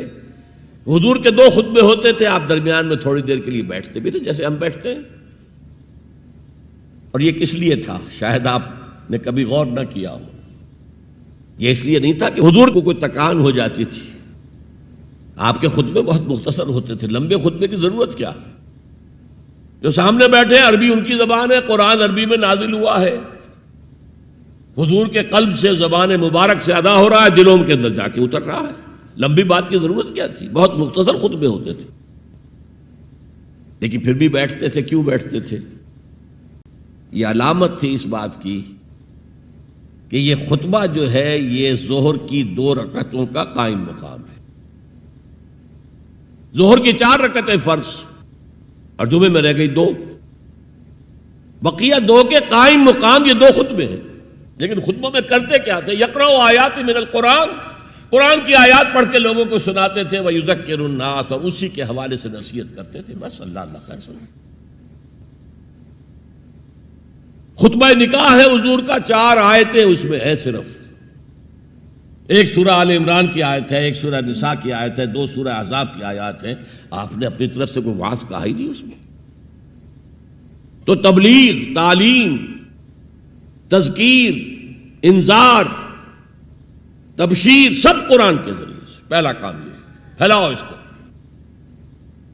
اب اس کے بعد جو آ جائیں قبول کر لیں شعوری طور پر، ہماری طرح نہیں کہ وہ صرف ایک نسلی قسم کا عقیدہ ہے.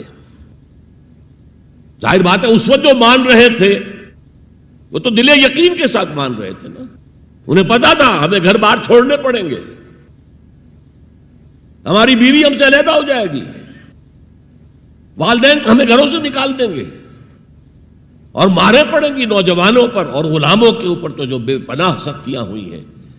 تو ظاہر ہے جب تک یقین دل میں کامل پیدا نہ ہو جائے کوئی بھی زبان نہیں کھولتا تھا کہنے کے لیے کہ اشہد ان لا الہ الا اللہ واشہد ان محمد رسول اللہ. تو جو آ گئے ایمان کو قبول کر لیا، اب ان کو جمع کرو، منظم کرو. آرگنائزیشن، اس لیے کہ نظام کو بدلنا آسان کام نہیں ہے. کہیں بھی کوئی خلا تو ہے نہیں، کوئی نہ کوئی نظام ہے. ڈیموکریسی ہے تو وہ حاکمیت عوام کا نظام ہے، کیپٹلزم ہے تو وہ ڈکٹیٹرشپ آف دی کیپٹلسٹ ہے. نظام تو ہے نا. ہمارے پاکستان میں جاگیرداری ہے تو وہ جاگیرداروں کا ملک ہے، انہی کی حکومت ہوگی. اور سیاست ہمارے ہاں جو ہے وہ جاگیرداروں کا میوزیکل چیئرز گیم ہے اور کچھ بھی نہیں. عوامی سیاست ہے ہی نہیں. وہ تو آپ کے ہاں تو پہلا قدم اٹھا لیا گیا تھا جاگیرداری کا خاتمہ. 2 کام ہندوستان میں بہت بڑے ہوئے جو ہم نہیں کر سکے. ہندوستان کے اندر پہلے ہی قدم دستور بن گیا اور ایک پٹڑی کے اوپر گاڑی چل رہی اور چلتی رہی. 1 سال صرف آپ کے ہاں ایمرجنسی آئی ہے اور وہ بھی کانسٹیٹیوشنل تھی.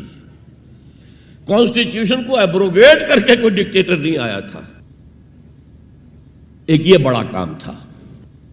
ہمارے ہاں پہلے ایک بی بی سی رپورٹ آئی، B P C basic principle report, اس کے اوپر احتجاج ہوئے، پھر قرارداد مقاصد پاس ہوئی تو خیر. لیکن اس کے بعد 56 کا دستور بنا، اسے ایک فیلڈ مارشل صاحب نے، خود ساختہ فیلڈ مارشل، انہوں نے اس کو بھی ختم کیا اور دستوریہ کا بھی بستر گول کر دیا. جا کر کہیں 73 میں ایک دستور بنا اور اس دستور میں بھی وقتاً فوقتاً اتنی ترمیمیں ہو گئی ہیں کہ اس کا حلیہ بگڑ چکا. اور دوسرا بڑا کام یہاں جو ہوا ہے جو قابل تحسین ہے، جاگیرداری کا خاتمہ. تو اصل عوامی سیاست یہاں پر آئی ہے. بہرحال ہر نظام کے ساتھ ویسٹڈ انٹرسٹ ہوتا ہے. ایسے طبقات ہوتے ہیں جن کو مراعات حاصل ہے، مراعات یافتہ طبقات، پریولیج کلاسز، اور وہ کبھی برداشت نہیں کریں گے کہ آپ ان کا نظام کو ہاتھ لگائیں. دے وانٹ اسٹیٹس کو، جو نظام ہے وہی رہنا چاہیے. تو نظام کو بدلنے کے لیے تو جانوں کا پھر ہدیہ دینا پڑے گا.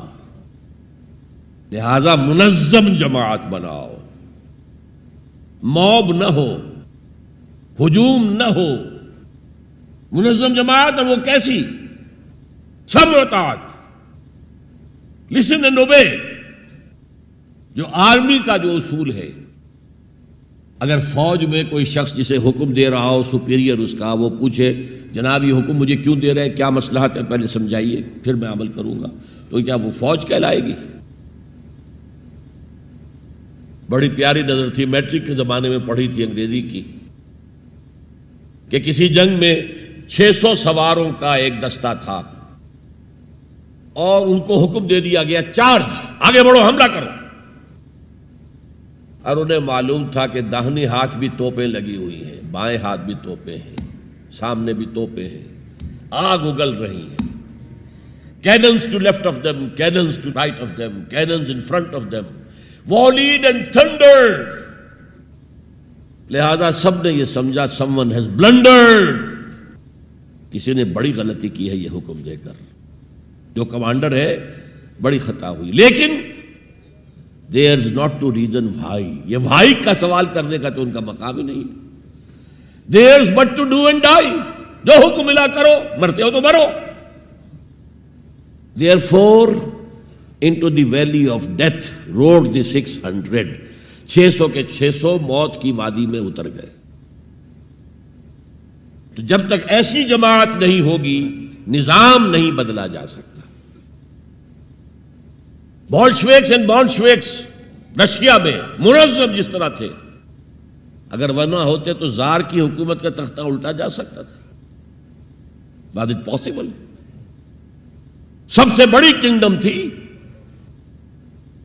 ایشیا اور یورپ دونوں کے اوپر جو برج تھا, بہت بڑی سلطنت, کہاں سے کہاں تک زار کی سلطنت. اور پورا جو ہے ہمارا سینٹرل ایشیا, سارے یہ ترک, مسلم ترک علاقے جو ہے, روسی ترکستان اسی لیے ان کا نام تھا, وہ بھی اسی کے پاس تھے. لیکن ایک منظم جماعت نے, ایک نئے فکر نے, ایک نئے فلسفے نے, مارکسزم نے لوگوں کو پوزیس کیا, انہیں منظم کیا, انہوں نے جد و جہد کی, انقلاب برپا کر دیا. یہی کام حضور نے کیا. ایمان کی دعوت دی اور ایمان دلوں میں راسخ ہو گیا, انہیں منظم کیا. حدیث میں آتا ہے, اور یہ مشکات شریف میں بھی حدیث ہے, مسند احمد ابن حنبل کے حوالے سے اور جامع ترمذی کے حوالے سے. حضور فرماتے ہیں, حارث اشعری رضی اللہ تعالیٰ عنہ اس کے راوی ہیں, انی آمرکم بخمس, مسلمانوں میں تمہیں 5 باتوں کا حکم دے رہا ہوں. اللہ امرنی بہن, ایک روایت میں یہ اضافی الفاظ ہے, اللہ نے مجھے حکم دیا ہے ان کا, اپنی طرف سے نہیں دے رہا. حالانکہ حضور کو اختیار تھا, آپ اپنی طرف سے بھی حکم دے سکتے تھے.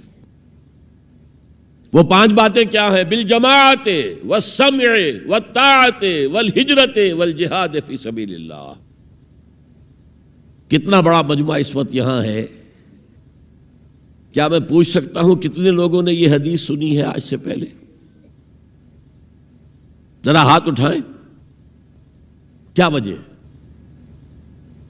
دیکھیے 5 چیزیں وہ ہیں جو ہم میں سے ہر ایک کو یاد ہے.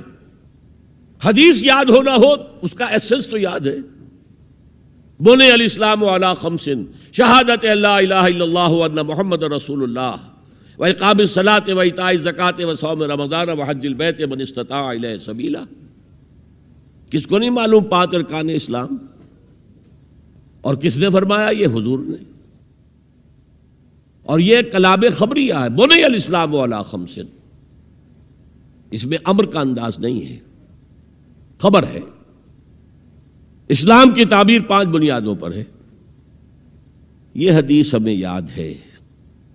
اور جس کے کہہ رہے ہیں میں حکم دیتا ہوں تمہیں اور اللہ نے مجھے حکم دیا ہے, یہ 5 باتیں ہمارے ذہن سے نکل گئی. اس لیے کہ ہمارے ذہن میں اسلام کا تصور مذہب کا ہے, دین کا ہے ہی نہیں.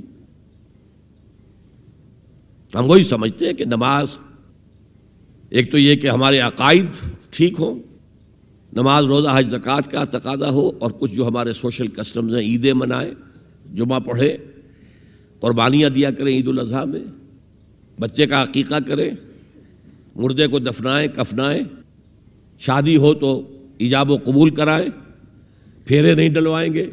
بھائی یہ ہمارا دین ہے, ہمارا مذہب ہے. مذہب دین نہیں ہے. یہ دین کا تصور ہی نہیں. ہم اتنے خوگر ہو گئے محکومیت کے کہ دین کی اقامت کا تصور, دین کو غالب کرنے کا تصور ہمارے ذہنوں سے نکل گیا, ذہن میں ہے ہی نہیں. علماء کو بھی اجنبی سی بات لگتی ہے, یہ کیا بات کہہ رہے ہیں, یہ تو اجنبی سی بات ہے. اس لیے کہ ہمارے ذہنوں سے تصور نکل گیا. پہلے مسلمان بادشاہ تھے, ملوکیت تھی, وہ اسلام تو نہیں تھا. اسلامی نظام تو خلافت راشدہ کا تھا, ابو بکر اور عمر اور عثمان اور علی اور حضرت حسن کو میں مزید شامل کرتا. تب 30 برس بنتے ہیں جو حضور نے فرمایا تھا کہ یہ 30 برس خلافت رہے گی. بعد میں تو ملوکیت آ گئی. یہ بنو امیہ کے بادشاہ تھے, چاہے خلفاء اپنے آپ کو کہلوائیں, بنو عباس تو بڑے بادشاہ تھے، شہنشاہ تھے، بڑے محل بنائے تھے، اور یہی حال پھر جن کو ہم کہہ دیتے ہیں عثمانی خلفاء، یعنی ترک بادشاہ اور شہنشاہ، ان کا بھی حال یہی تھا۔ اسلام کہاں ہے؟ اس کے بعد آ گئے انگریز نے کہا قانون ہمارا ہوگا، کرمنل لا ہمارا ہوگا، CRPC ہماری ہوگی، سول لا ہمارا ہوگا، نظام ہمارا ہوگا۔ ہاں نماز پڑھ سکتے ہو، روزہ رکھ سکتے ہو، ہمیں کوئی تمہارے مذہب سے کوئی دشمنی نہیں ہے، بلکہ انگریز نے تو بڑی رعایت کی تھی۔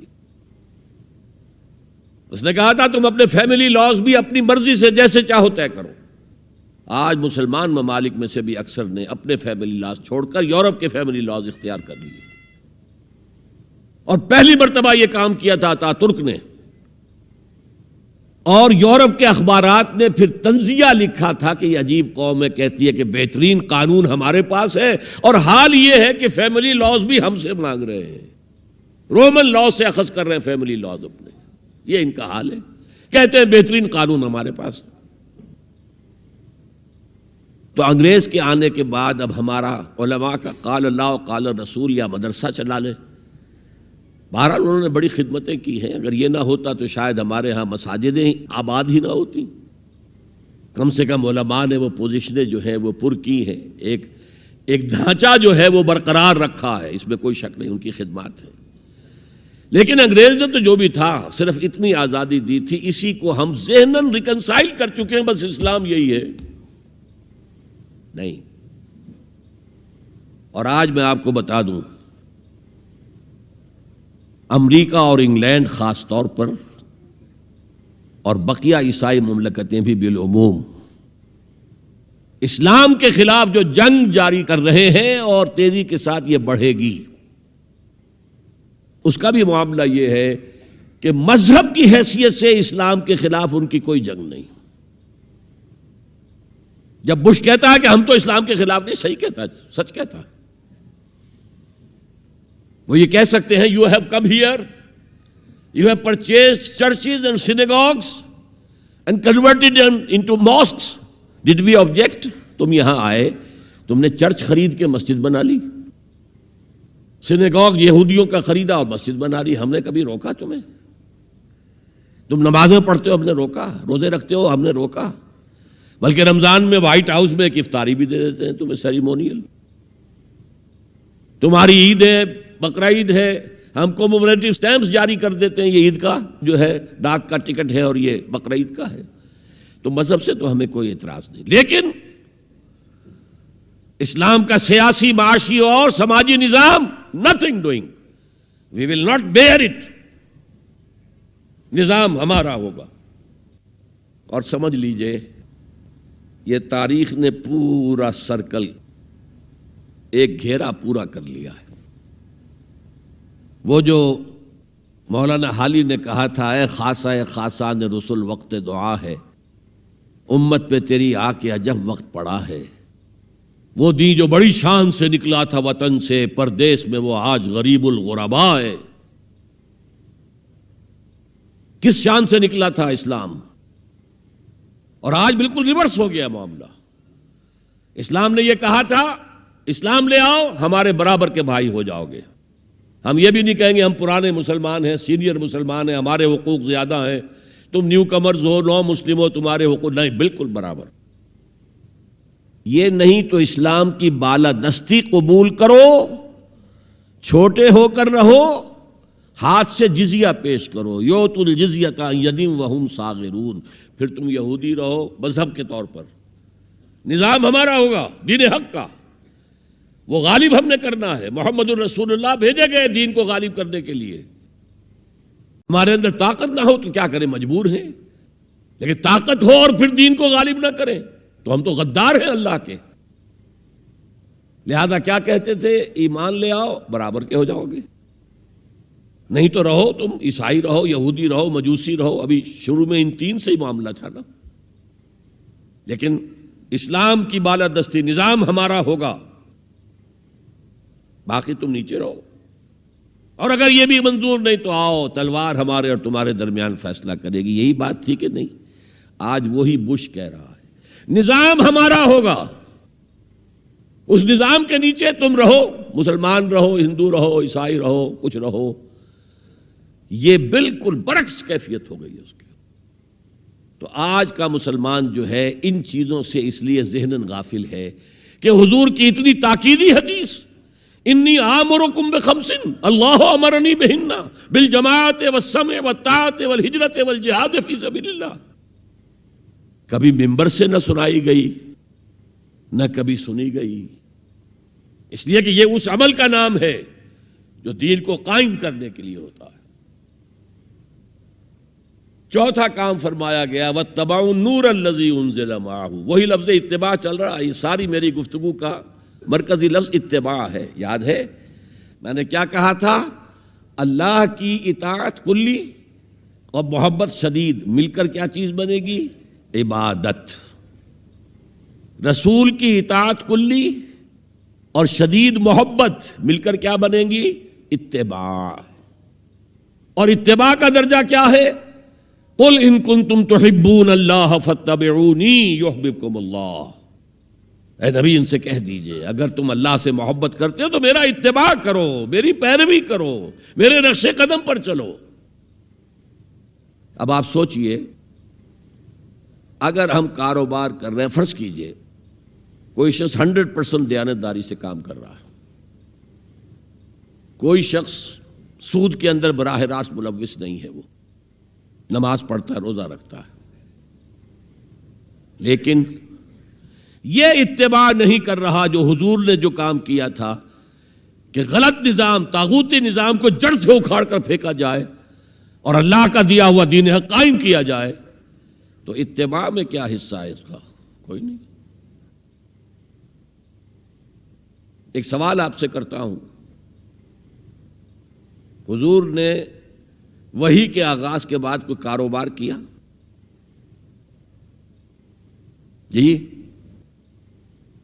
آپ پہلے بہت اچھے تاجر تھے، بہت کامیاب تاجر تھے، اس وقت کا ایکسپورٹ امپورٹ، قافلہ لے کر جا رہے ہیں شام، قافلہ واپس لے کر آ رہے ہیں، لیکن جیسے ہی وحی آ گئی یا ایھا المدثر قم فانذر وربک فکبر، اے لحاف میں لپٹ کر لیٹنے والے اب کھڑے ہو جاؤ، کمر کس لو، گرڈ اپ یور لائنز، اپنے مشن کا آغاز کرو۔ اس کا آغاز کیا ہے؟ انذار، خبردار کرو انہیں کہ زندگی یہی زندگی نہیں ہے، اصل زندگی آخرت کی زندگی ہے، اور قیامت کے دن تمہیں حساب جو ہے اپنا پیش کرنا ہوگا، جواب دہی کرنی ہوگی۔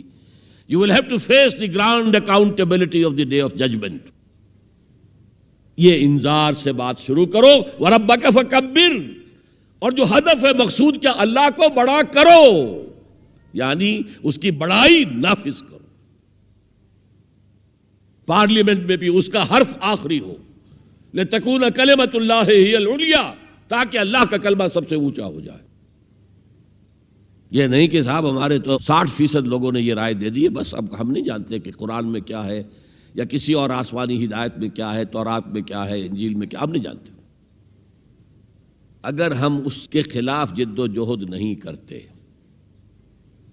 تو اتباع میں کوئی حصہ نہیں ہمارا۔ جو اطاعت تھوڑی بہت ہم کر رہے ہیں وہ بھی جزوی ہے، کلی نہیں ہے، اسی لیے دنیا کی رسوائی وہ تو ہمارے ماتھے پر لکھی ہوئی ہے، ضربت علیہم الذلۃ والمسکنۃ وباؤوا بغضب من اللہ۔ آج ہمارا حال یہ ہے۔ تو اتباع رسول، محبت رسول کا تقاضا وہی جد و جہد کرو، وہی جد و جہد کرو، اسی کا نام جہاد فی سبیل اللہ ہے۔ بدقسمتی سے خود ہم نے غلط انٹرپریٹیشن جہاد کی ہے، جس کی وجہ سے دشمنوں کو موقع ملا ہے۔ جہاد کے معنی جنگ، حالانکہ جہاد کے معنی تو جنگ نہیں ہے، جہاد جد و جہد کا نام ہے، کوشش۔ جہد کے مقابلے میں آئے گی تو وہ جہاد ہے۔ جہد یک طرفہ ہے تو جہد ہے، اور دو طرفہ ہو رہی ہے، رسہ جو ہے آپ ادھر کھینچ رہے ہیں وہ ادھر کھینچ رہے ہیں، یہ جہاد ہے۔ آپ توحید کا پرچم اٹھائے ہوئے ہیں، توحید پھیلا رہے ہیں، وہ شرک پھیلا رہے ہیں، یہ جہاد ہے؟ کوئی مغربی ڈیموکریسی چاہتا ہے، کوئی سوشلسٹ ڈیموکریسی چاہتا ہے، ان کے درمیان رساکشی ہوگی کہ نہیں ہوگی؟ یہ جہاد ہے۔ قتال تو جہاد کی 9 منزلہ عمارت میں جا کے 9ویں منزل پر قتال فی سبیل اللہ، اور یہ دونوں قرآن کی اصطلاحات ہیں۔ ہم نے جہاد کو بھی جنگ بنا دیا، تو پھر تو اب ہر شخص کو قرآن میں جنگ ہی جنگ نظر آئے گی۔ جہاں جہاد کا لفظ آیا جنگ، جہاں جہاد کا لفظ آیا جنگ۔ اسی سے تو ان کو موقع مل گیا نا۔ اے نبی، آپ ان کافروں کی باتیں نہ سنیں، نہ ان کے باتوں میں آئیں، چاہے وہ صاف انکار کر رہے ہیں اور چاہے وہ کوئی مصالحت چاہتے ہوں کہ محمد کچھ نرمی دکھاؤ، کچھ ہماری مانو، کچھ اپنی منوا لو۔ یہ تم نے جو کل پیدا کر دی ہے، گھر گھر لڑائی ہو رہی ہے، اولاد ماں باپ سے جدا ہو گئی، بہن بھائی سے جدا ہو گیا، شوہر بیوی سے جدا، بیوی شوہر سے جدا۔ تو جو کہتے ہیں کہ a house divided amongst it self can not stand, ہمارا تو تم نے قبائلی جو ہمارا روب تھا وہ ختم کر دیا دنیا میں۔ لہذا ایسا کرو، کچھ مصالحت کرو، کچھ اپنی منوا لو، کچھ ہماری مان لو۔ قرآن نے کہا وَدُّوا لَوْ تُدْهِنُ فَيُدْهِنُونَ فَلَا تُطِعِ الْمُكَذِّبِينَ، ان کی بات نہ سنیے۔ تو جہاد تھا جو ہو رہا تھا، جس کے لیے میں نے رات تقریر کی ہے، جہاد بالقرآن۔ فَلَا تُطِعِ الْكَافِرِينَ وَجَاهِدْهُمْ بِهِ جِهَادًا كَبِيرًا۔ یہ سورہ الفرقان کی آیت ہے نمبر 52، اور شروع کیسے ہوتی ہے سورہ الفرقان؟ تبارک الذی نزل الفرقان علی عبدہ لیکون للعالمین نذیرا۔ بڑی بابرکت ہے وہ ذات جس نے اپنے بندے محمد پر صلی اللہ علیہ وسلم یہ الفرقان نازل کر دیا تاکہ تمام جہان والوں کو خبردار کر دے، انذار، اور وہ پوری نوع انسانی کے لیے انذار۔ اسی میں آگے آتا ہے، اسی صورت میں فلا تطع الکافرین، اے نبی آپ ان کافروں کی باتیں نہ مانیں، نہ سنیں، نہ توجہ دیں۔ وَجَاهِدْهُمْ بِهِ، اس قرآن کے ذریعے سے جہاد کیجئے۔ 12 برس مکے میں قرآن کے ذریعے سے جہاد ہوا ہے، تلوار تو نہیں اٹھی۔ الٹا حکم یہ تھا کہ چاہے تمہارے ٹکڑے کر دیں، چاہے تمہیں آگ میں جلا دیں، you don't have to raise hands even in self defense۔ کفو ایدیکم، اپنے ہاتھ بندھے رکھو، روکے رکھو، کوئی جوابی کارروائی نہیں۔ 12 برس this was the order of the day. یہ جہاد بالقرآن، اس جہاد بالقرآن کے ذریعے سے لوگوں کو کھینچا گیا، پھر بیعت لے کر ان سے ان کو منظم جماعت بنایا گیا، پھر ان کا تزکیہ کیا گیا۔ تزکیہ کس بات کا؟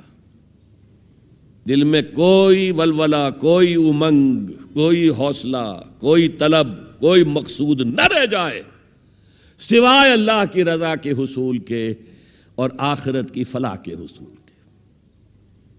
جب تک پاک نہیں ہو جائے گا دل، جب تک دل سے ساری امنگیں، ساری ایمبیشن نہیں نکل جائیں گی سوائے اللہ کو راضی کرنا اور آخرت کی فلاح طلب کرنا، یہ ہے تزکیہ۔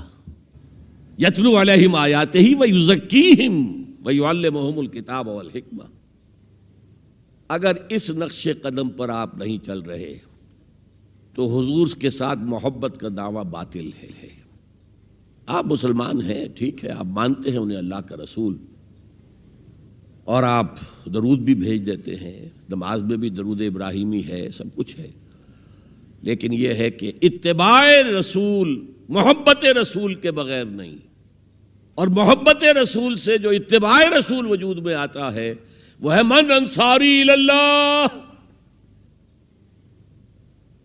اور یہ سمجھ لیجئے، بس آخری نکتہ میں بیان کر رہا ہوں، اگر تو حضور کو بھی بھیجا گیا ہوتا صرف اہل عرب کے لیے تو آپ کی حیات طیبہ ہی میں مشن مکمل ہو گیا۔ جاء الحق وزهق الباطل ان الباطل کان زہوقا۔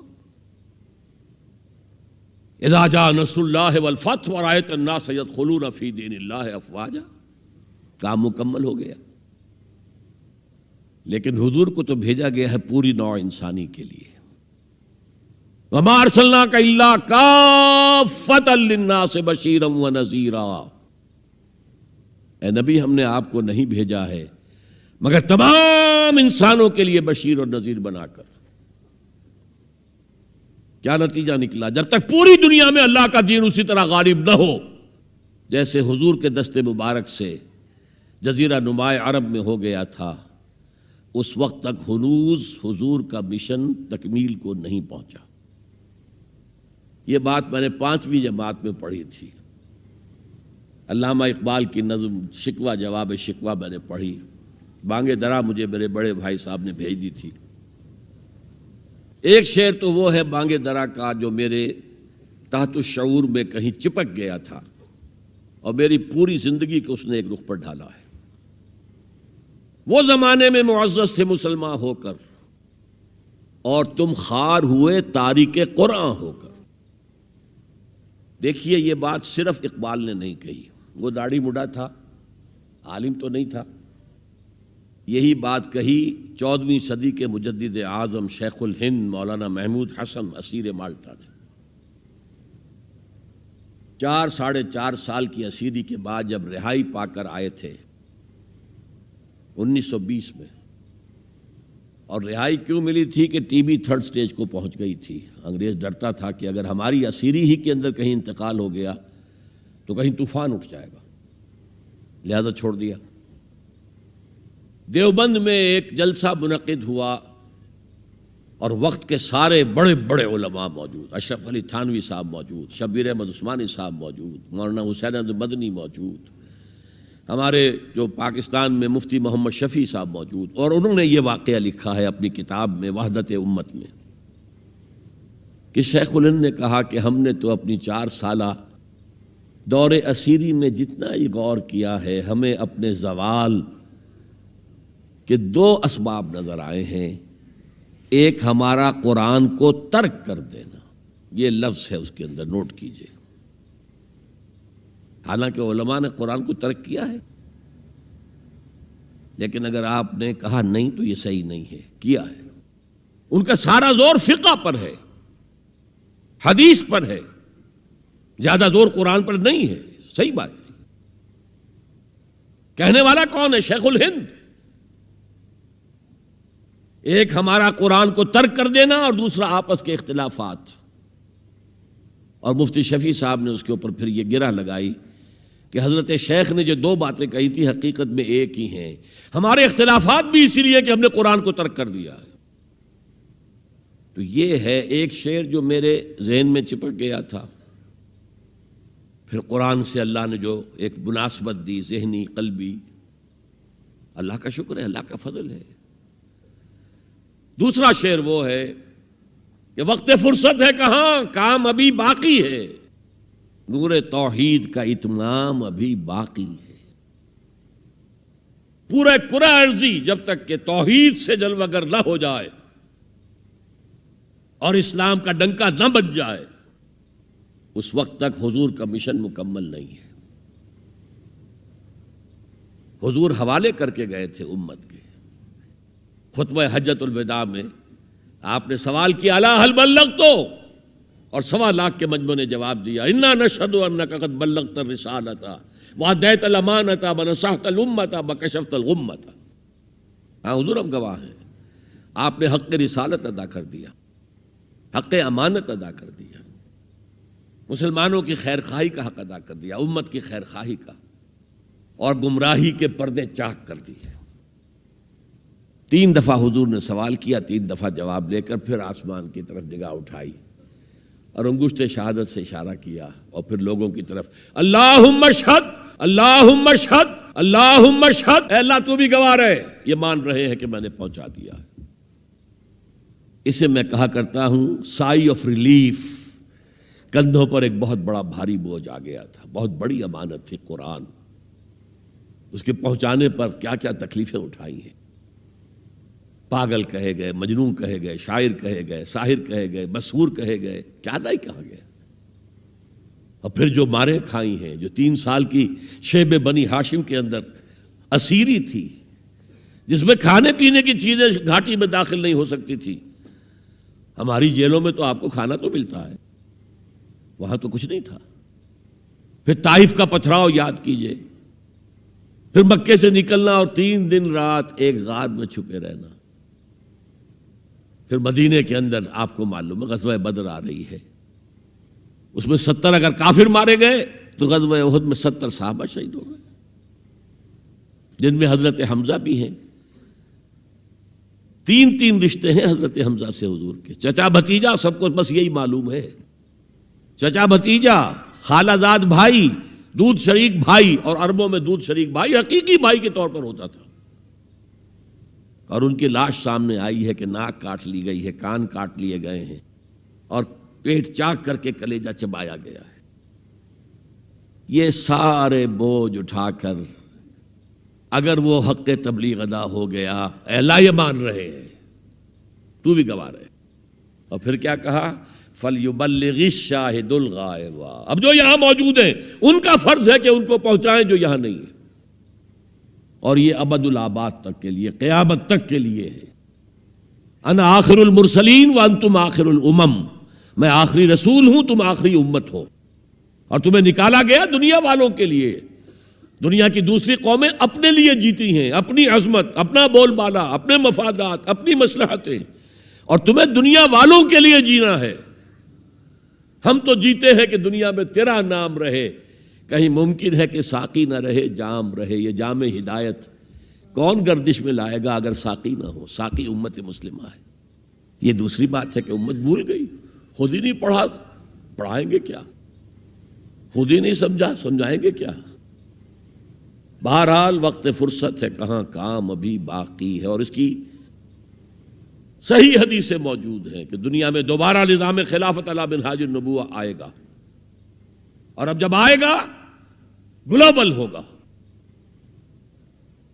یہ ایک بہت بڑا تصادم آنے والا ہے، جسے کہ بائبل کے ماننے والے کہتے ہیں آرمگیڈون، بہت بڑی جنگ۔ اگر آپ کہیں ڈکشنری میں جا کر دیکھیں گے آرمگیڈون کے معنی تو لکھا ہوگا a very big war which will be fought between the forces of evil and good before the end of this world۔ اور حضور کی احادیث میں الملحمۃ العظمیٰ، عظیم ترین جنگ، الملحمۃ الکبریٰ، سب سے بڑی جنگ، اور اس میں یا تو ایک طرف ہوگا نیو ورلڈ آرڈر، وہ چاہتا ہے گلوبل ہو جانا، اور یہ حقیقت میں جیو ورلڈ آرڈر ہے۔ عیسائی دنیا اس وقت یہودیوں کے پنجے میں، شکنجے میں ہے۔ 100 سال پہلے دیکھ آیا تھا وہ دیکھنے والا مرد درویش اقبال، 1905 میں گیا تھا انگلستان، جرمنی، 1908 تک رہا تھا۔ وہ دیکھ کر آیا تھا کہ فرنگ کی رگے جاں پنجے یہود میں ہے۔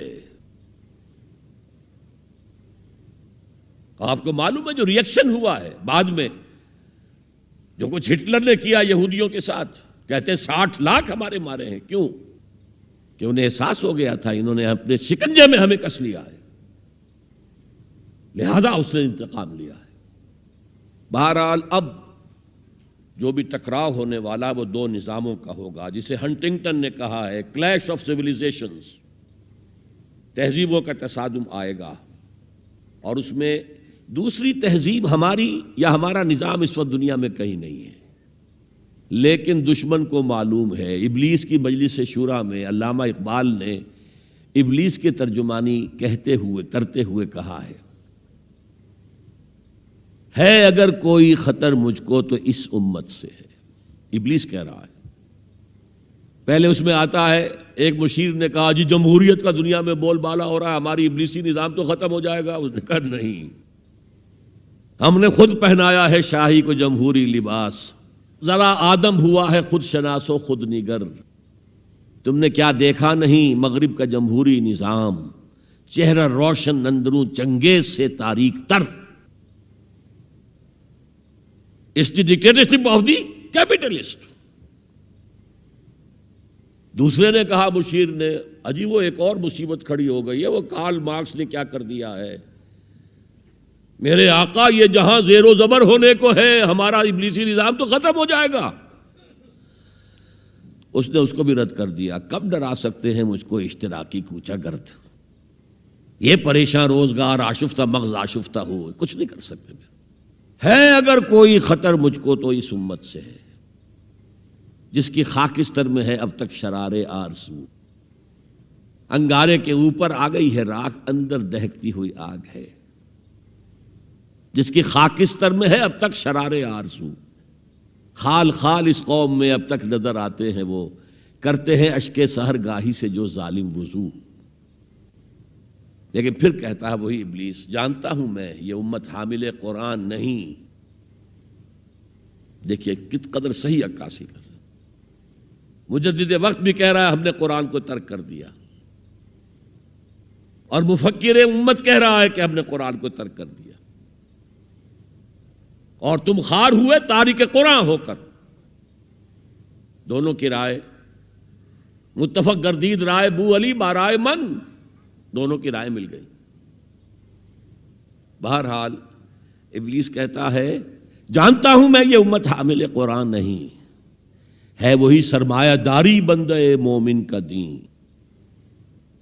جانتا ہوں میں کہ مشرق کی اندھیری رات میں بے ید بیضا ہے پیران حرم کی آستین، ان کی آستینوں کے اندر وہ ید بیضا والا ہاتھ نہیں ہے۔ عصر حاضر کے تقاضاؤں سے ہے لیکن یہ خوف، ہو نہ جائے آشکارا شرع پیغمبر کہیں، یہ تو تاریخ ادھر جا رہی ہے۔ اب نیا سنتھیسس کیا ہوگا؟ ملوکیت ختم ہوئی، جمہوریت آئی، جمہوریت نے کیپٹلزم کی شکل اختیار کر لی، اس کا جواب کمیونزم میں آیا، کمیونزم نے ڈکٹیٹرشپ کی شکل اختیار کی، وہ بھی آج بڑھ چکا ہے۔ اور فوکویاما جو ہے بغلیں بجا رہا ہے کہ معلوم ہو گیا کہ ہمارے نظام سے بہتر کوئی نظام نہیں، دیکھو وہ پڑا ہوا ہے مرا ہوا مردہ یو ایس ایس آر کا اور کمیونزم کا۔ لیکن عصر حاضر کے تقاضاؤں سے ہے لیکن یہ خوف، ہو نہ جائے آشکارا شرع پیغمبر کہیں، الحذر آئین پیغمبر سے 100 بار الحذر، حافظ ناموس زن مرد آزما مرد آفرین۔ موت کا پیغام ہر نوع غلامی کے لیے، نہ کوئی فغفور و خاقاں نہ گدائے رہنشیں، کرتا ہے دولت کو ہر آلودگی سے پاک و صاف، منعموں کو مال و دولت کا بناتا ہے امین۔ اس سے بڑھ کر اور کیا فکر و نظر کا انقلاب، بادشاہوں کی نہیں اللہ کی ہے یہ زمین، ان الارض للہ۔ یہ نظام دبا ہوا ہے، راہ کے اندر چھپا ہوا ہے، لیکن وہ خوب جانتے ہیں کہ ان کے اندر وہ جذبہ ہے، اگرچہ ابھی وہ جذبہ بھٹک رہا ہے، صحیح رخ پر نہیں پڑ رہا، کہیں اس نے دہشت گردی کی شکل اختیار کر لی جو کاؤنٹر پروڈکٹیو ہے۔ فائدہ کیا؟ ایک ہاتھی کو آپ ایک سوئی چبو دیں، اسے پتہ بھی نہیں چلے گا کہ میرے جسم میں کوئی سوئی گئی۔ امریکہ ہاتھی ہے اور نشے میں دھت ہاتھی ہے، جس نے نہ یونائٹڈ نیشنز کی پرواہ کی، نہ ورلڈ کی رائے عامہ کی پرواہ کی، نہ اپنے جو یورپین الائز ہیں ان کی پرواہ کی، کسی کی پرواہ نہیں کی۔ We shall go it alone, جسے جہاں آنا ہو آ جائے ورنہ نہیں، نشے میں دھت ہے۔ لیکن جب یو ایس ایس آر کا خاتمہ ہوا اور ادھر جو ہے نیٹو کو اثر نو منظم کرنے لگے، ایکسپینشن ہو رہی ہے، تو کسی نے پوچھا اس وقت کے نیٹو چیف سے کہ اب آپ کا جو دشمن تھا وہ تو ختم ہو گیا، وہ تو تمہارے قدموں میں پڑا ہوا ہے، تمہارے قرضے لے کر تو بمشکل وہ روٹی کھا رہا ہے، تو کیا ضرورت ہے اب نیٹو کی اور یہ سارا؟ ان کا ہمیں مسلم فنڈامنٹلزم سے خدشہ ہے، ڈر ہے، یہ ساری تیاری اس کے لیے ہو رہی ہے۔ ایک بہت بڑا تصادم ہوگا جس کے لیے کمر کسنے کی ضرورت ہے، لیکن اس میں یہ ہے کہ جو کمزوری ہماری ہے، ہم میتھڈالوجی آف دی پروفٹ صلی اللہ علیہ وسلم کو نہیں سمجھ پا رہے۔ یہ کام ایک دفعہ ہونا ہے، دوبارہ ہوگا اسی طریقے سے جس طریقے سے حضور نے برپا کیا تھا۔ آپ زمانے سے بورو کر کے، کمیونسٹوں سے ان کا طریقہ کار مانگ کر، یا یہ انتخابات کے ذریعے اسلام نہیں آ سکتا، وہ آئے گا through the revolutionary process to be derived from the seerah of Muhammad صلی اللہ علیہ وسلم۔ بہرحال اس کے لیے کمر کسیں، اتباع رسول جو ہے، دل میں ارادہ تو ابھی سے باندھیں کہ ہمیں کرنا ہے، اللہ تعالی ہمیں اس کی توفیق عطا فرمائے۔ تو حب رسول کا تقاضا اتباع رسول، اور اتباع رسول کیا؟ حضور نے اپنی زندگی کھپائی کس کام کے لیے؟ دین کی دعوت و تبلیغ اور دین کو قائم کرنے کی جد و جہد۔ اللہ تعالی ہمیں اس کے لیے اپنا عزم مصمم کرنے کی توفیق عطا فرمائے۔ اقول قولی ھذا واستغفر اللہ لی ولکم ولسائر المسلمین والمسلمات۔